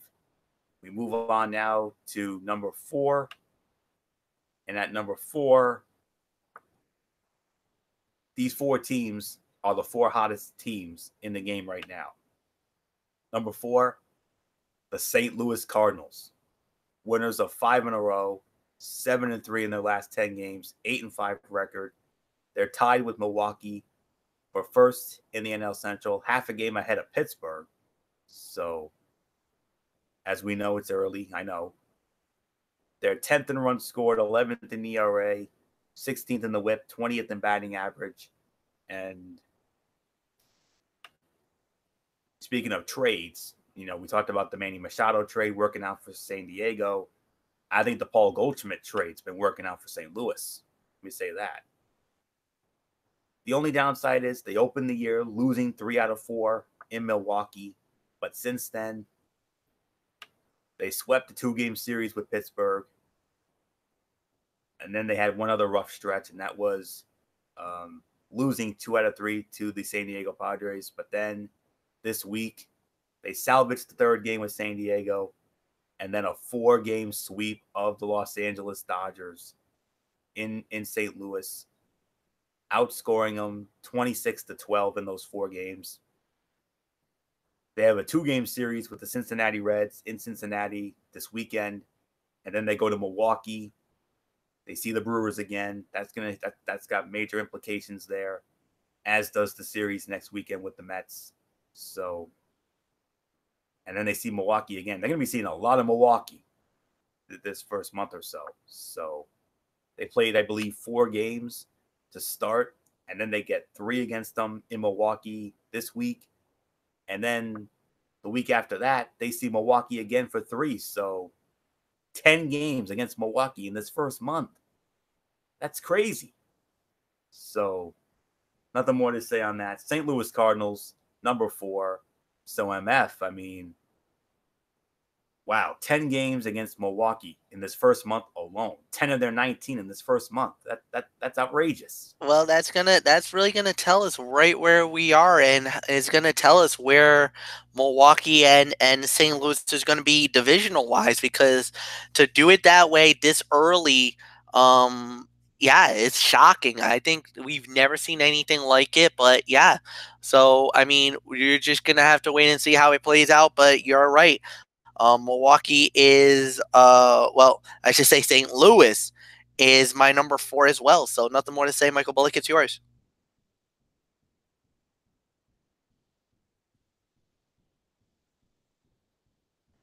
Bullock, are you there?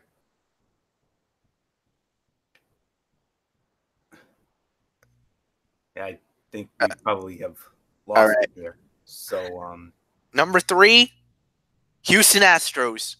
Yep. And I'm going with the Astros right now, but this could change Right now they are playing the Seattle Mariners. They're ahead 6-3 in the game. Yeah, that is a major. We got a situation on our hand, Florio. Major situation on our hand, because if that happens, I'm gonna say it right now, because here's the thing. Seattle is 9-1, winners of 6 in a row. If this actually happens, this will alter everything, because you also got Tampa and you also got Houston. So right now, bottom 7, and Seattle needs to get some runs. They need 4 to get back in this. But overall record, they're definitely ahead. Like, you can't sneeze on it. Seattle should be the number 1 team regardless. That's right. But we'll see. Right now, Houston is 8-5. Like I said, winners of 6 in a row, 7-3. So right now, I would say Houston is number 3. If we would have waited after this game is over, who knows? This could be topsy-turvy all over the place. This could have led to a major indemnity, Florio. But number 3, Houston Astros for the moment. So, Anthony, it's yours. Oh, there's Bullock. Bullock's in. All right. So Bullock at number 4, we had St. Louis, and at number 3, we have Houston. Do you agree with that? Yes, I definitely agree with it. And yeah, we definitely got to keep an eye on that Astros Mariners game that's going on right now. Absolutely. Well, I could give you an update right now. The Seattle is actually on the comeback trail. They just scored, so we are now at 6-4. Nobody out, bottom of the 7th. So I'll keep you guys posted. All right. But for now, number 3 is the Houston Astros. They started the year. They had a very rough start to the year, losing 3 out of 4 to the Tampa Bay Rays, and we're going to talk about them in a little bit. Not only did they lose 3 out of 4 to Tampa Bay, they also lost 2 out of 3 to the Texas Rangers, but all that was on the road. But since coming home, they feasted on that home cooking and then some. 3-game sweep of the Oakland A's, followed that up with a 3-game sweep of the New York Yankees. What else is new? They own the Yanks. That's all there is to say about that. I mean, MF, you talked about, a team that you respect, but you can't find nice things to say. This is that team for me. It's not the Sox anymore. It's not the Red Sox anymore. It's this team, the Houston Astros. Pains in my you-know-what. That's all I can say on that. Oh, have they been giving us fits over the last couple of years. Ugh. But, it is what it is. So, but it's early.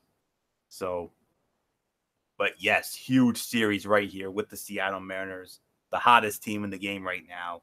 Yes, it's 6-4 now in the bottom 7, but we'll keep an eye on it.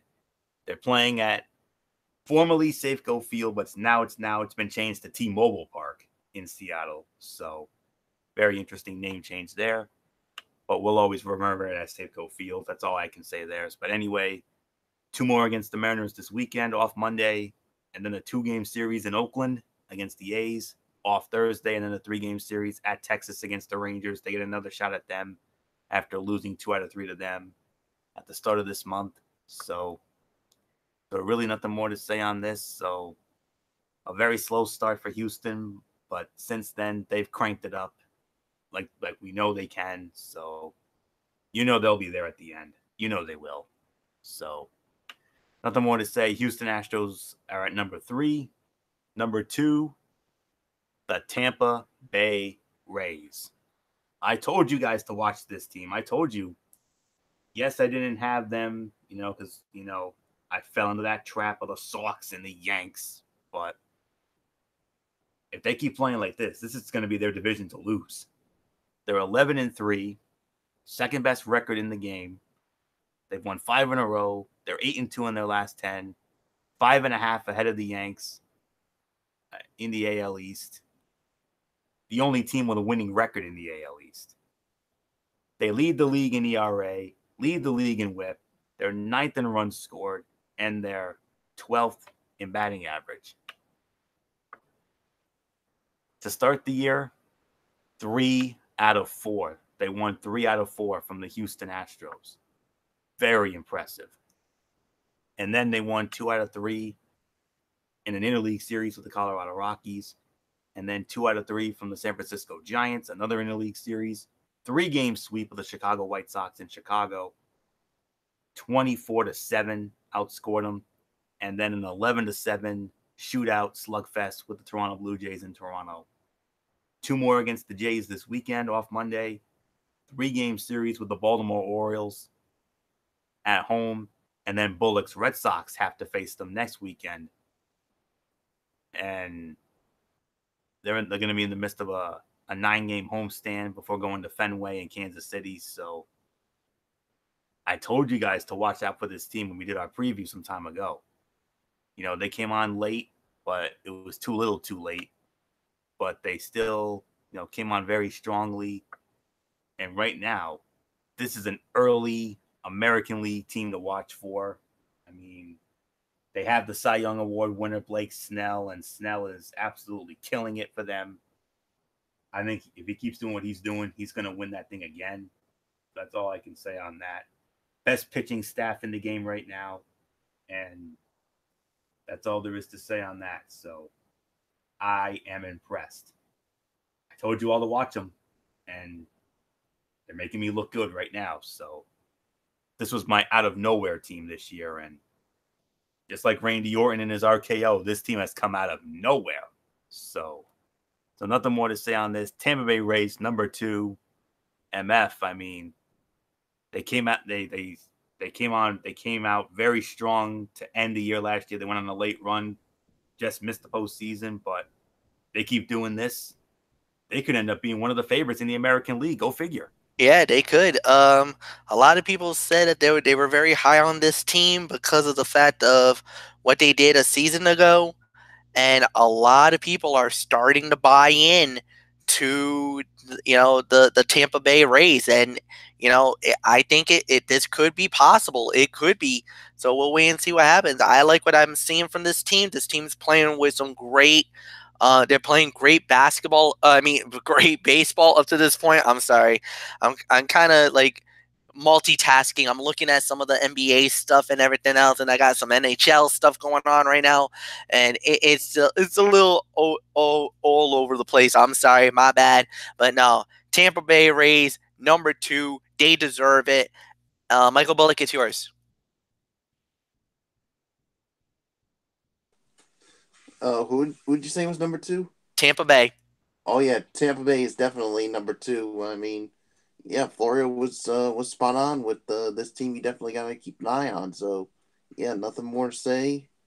It's time to find out who is the number 1 team in our Major League Baseball power rankings for the first time in 2019.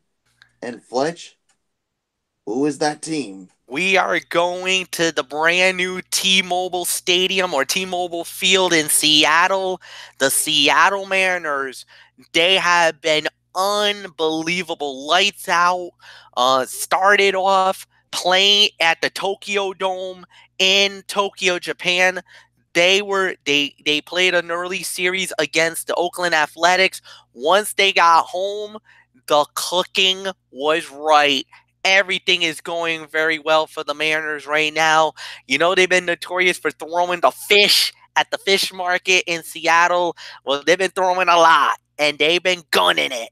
They've been dominating, and they've been unbelievable. Like I said, they're in a dogfight right now with with one of their main rivals in the division, Anthony's favorite, the Houston Astros. As a matter of fact, Anthony, they just ended the 7th inning, and Seattle's making some noise now. They're only down by a run, 6-5. They got 2 runs back in their bottom half of the 7th inning, going to the 8th.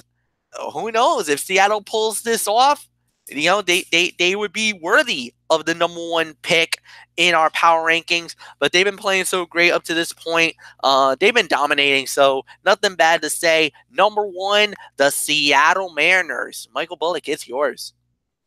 Yes, the Seattle Mariners, they're my #1 as well. I mean, there's really nothing more that needs to be said about them. I mean, especially with their hot start. So I'm just going to give it to Florio. Seattle Mariners, #1 for the moment. Best record in baseball, 13-2.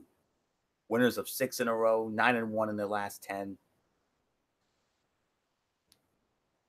I'm very curious. Have they hit a home run tonight at any point tonight?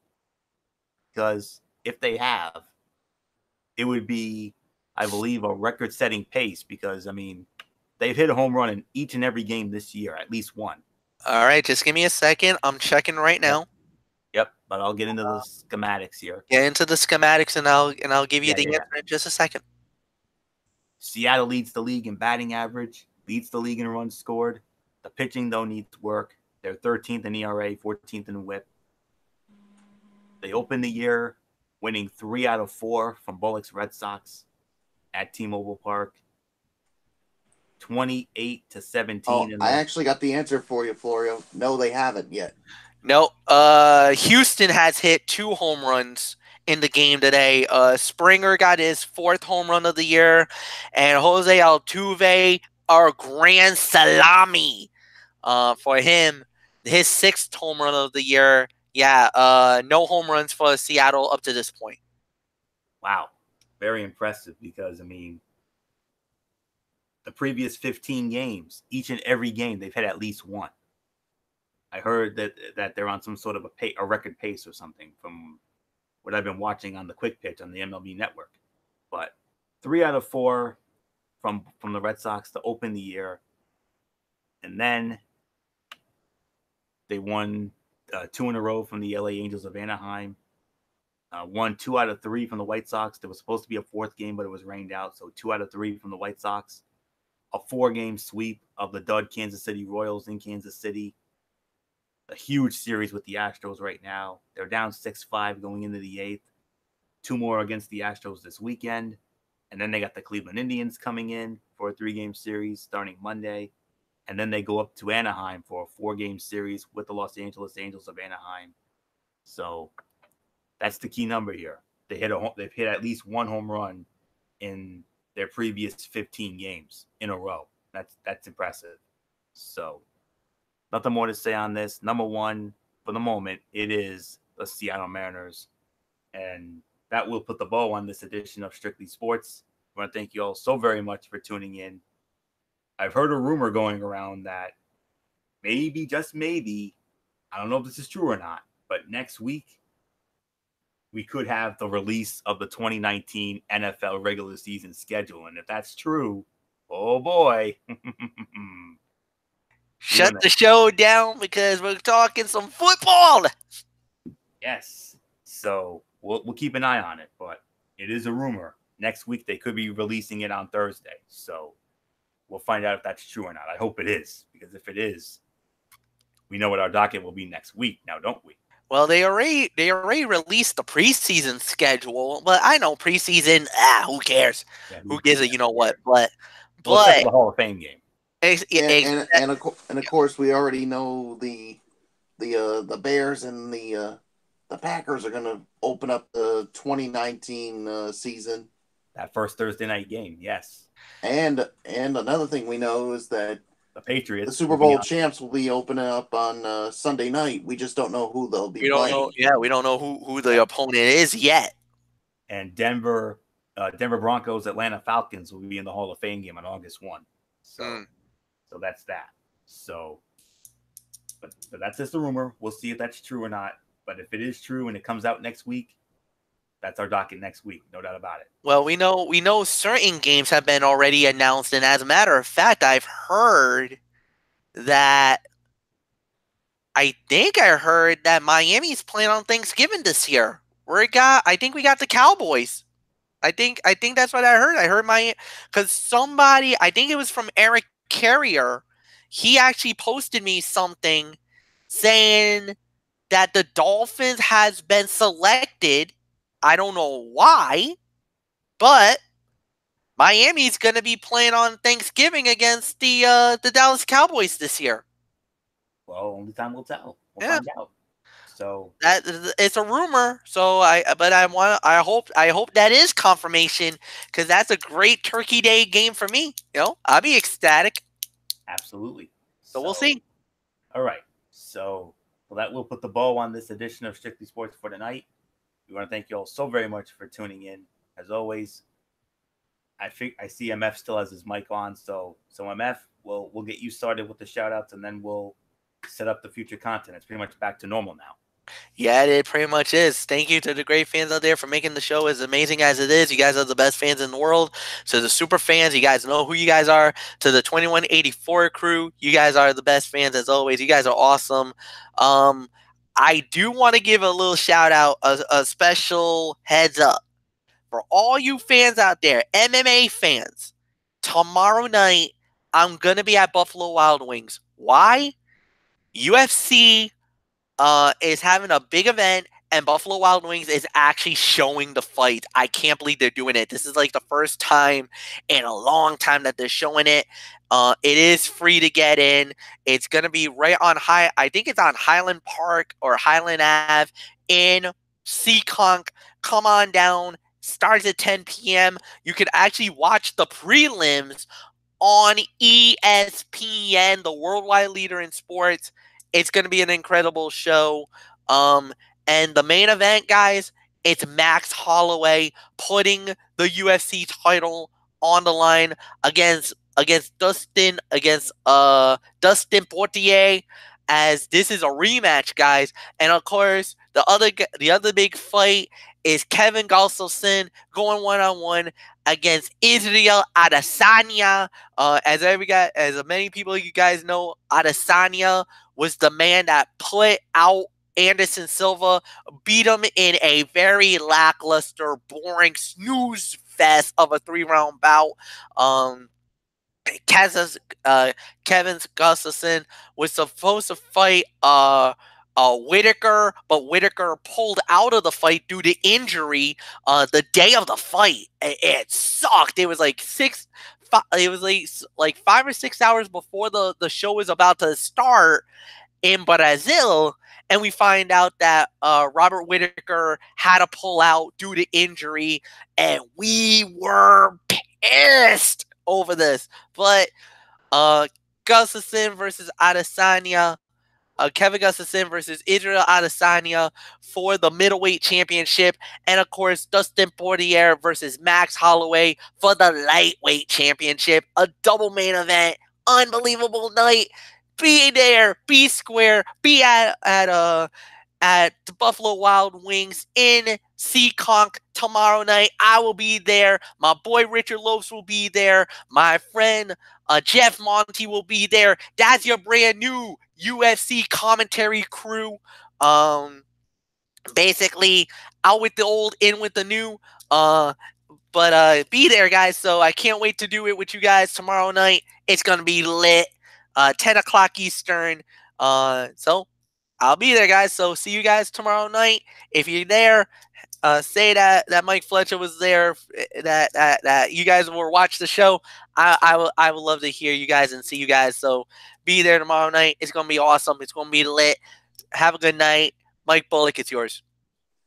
Yes, and of course, shout out to all of our great fans out there who support all our shows. Of course, to all our super fans out there, you guys know who you are. To all of our friends from our high school days, you guys know who you are. To all of our local personalities from 6, 10, and 12. Our national personalities from ESPN, Fox Sports, MLB Network, NFL Network, NHL Network, NBA TV. And of course our friends from the Road Show. Of course, the 3 current people, Will, Brendan, and Michaela. And of course, former co-hosts Mary Larson and Megan Mooney, and of course, I'm pretty sure you guys know the situation over at Stop and Shop. Of course, my work is on strike along with other Stop and Shops around New England. And I just want to say a special thank you to those who have shown the support for the union and, of course, its employees as we are going through a strike now. And I was out there picketing with them. I'll be back out there again tomorrow morning. So hopefully you people will continue to show your support for the union, for the Stop and Shop employees who busted their tail off to for the company for so many years. So yeah, that's pretty much gonna do it for me. So until Monday night for an all new edition of Ridiculously Raw, this is Mike Bullock saying thank you all so very much for tuning in. Of course, you know the routine. Thumbs up. Talk to you later. Yeah, throw it up Fortune 4 style. Bye for now, my friends. And of course, enjoy your weekend, everyone. Florio, take us home. Yeah, we'll do, Bullock. And I wish all of you the best with that situation, including Mike Keenan. We addressed it on our religious podcast the other night. So on our God's Will podcast. So check that out on my religious podcast, Anchor.fm. Soldier Up for Jesus and God's Will. But a special shout out first off to our tremendous fans and viewers out there who continue to make our shows as over as they are. We appreciate it as always, especially the love you showed us during our WrestleMania coverage. Just amazing. And of course, special shout out to the First Lady of the Wrestling Forum, Dee Woodson, Kevin Woodson, and the Woodson family. Our insiders, Matt Ward, Jason Hixenbaugh, Daniel Luttrell from the UK. Our other First Ladies, Kaiser Butler, Megan Silva, and Lexi Calloway. The crew members, Tommy Souza, Eric Carrier, Jimmy Alden, Al Bradus, and Rob Parsons. And, of course, the man himself, Derek Ferreira, who puts it all together every week. And, of course, our personalities from 610 and 12. Our friends over at ESPN, FS1, MLB Network, NHL Network, NBA TV, NFL Network. And, of course, Zeta Sorrell, Z McCormick. Of course, our friends from the Road Show, Will Gilbert, Brendan Kirby, and Michaela Johnson, the former co-host Megan Mooney and Mary Larson. And last but not least, my wonderful friends and church family over at Oasis of Grace Ministries, 464 Silver Spring Street in Providence. If you need a church home, check them out, exit 25 off Route 95. It's Sunday morning at 9, Bible study, 10:30 Sunday service, Wednesday night at 7, Bible study, other things going on.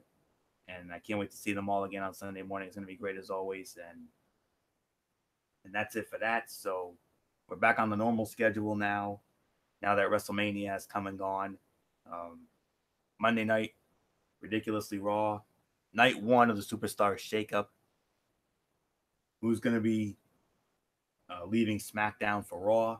I can't wait to find out. Hopefully we rob you guys blind. We'll find out what happens. And then Tony's Take will be back. So that's all I can say on that. And then Tuesday night, the Cerebral Smack Talk with MF over on Braceway 95. The other night of the Superstar Shakeup, who will be leaving Raw for SmackDown Live. We'll see what happens with that. I know MF will be anxious to find out, as will I, when it comes to Raw. So, and if MF has anything in the Mikey's mindset, we'll get into that. And then next Friday night, Strictly Sports. If the NFL schedule is coming out next week, I'm almost certain that will be our docket. So we'll see what happens with that. So that's it, folks. So until Monday night for Ridiculously Raw, immediately following Monday Night Raw, it's Anthony Florio here for good old MF Michael Fletcher, for Michael Bullock, and in spirit, Dee Woodson and Derek Ferreira. You know the routine, everybody. Thumbs up. Talk to you later. Yeah, throw it up Fortune 4 style. Bye for now, my friends. God bless. Be good to each other. Have a blessed weekend. And until Monday night for Ridiculously Raw, you've been watching Strictly Sports right here on the Tone 25 and YouTube.com. For everybody who's been a part of this one, for now, Anthony Florio, so long. Bye, everybody. Bye.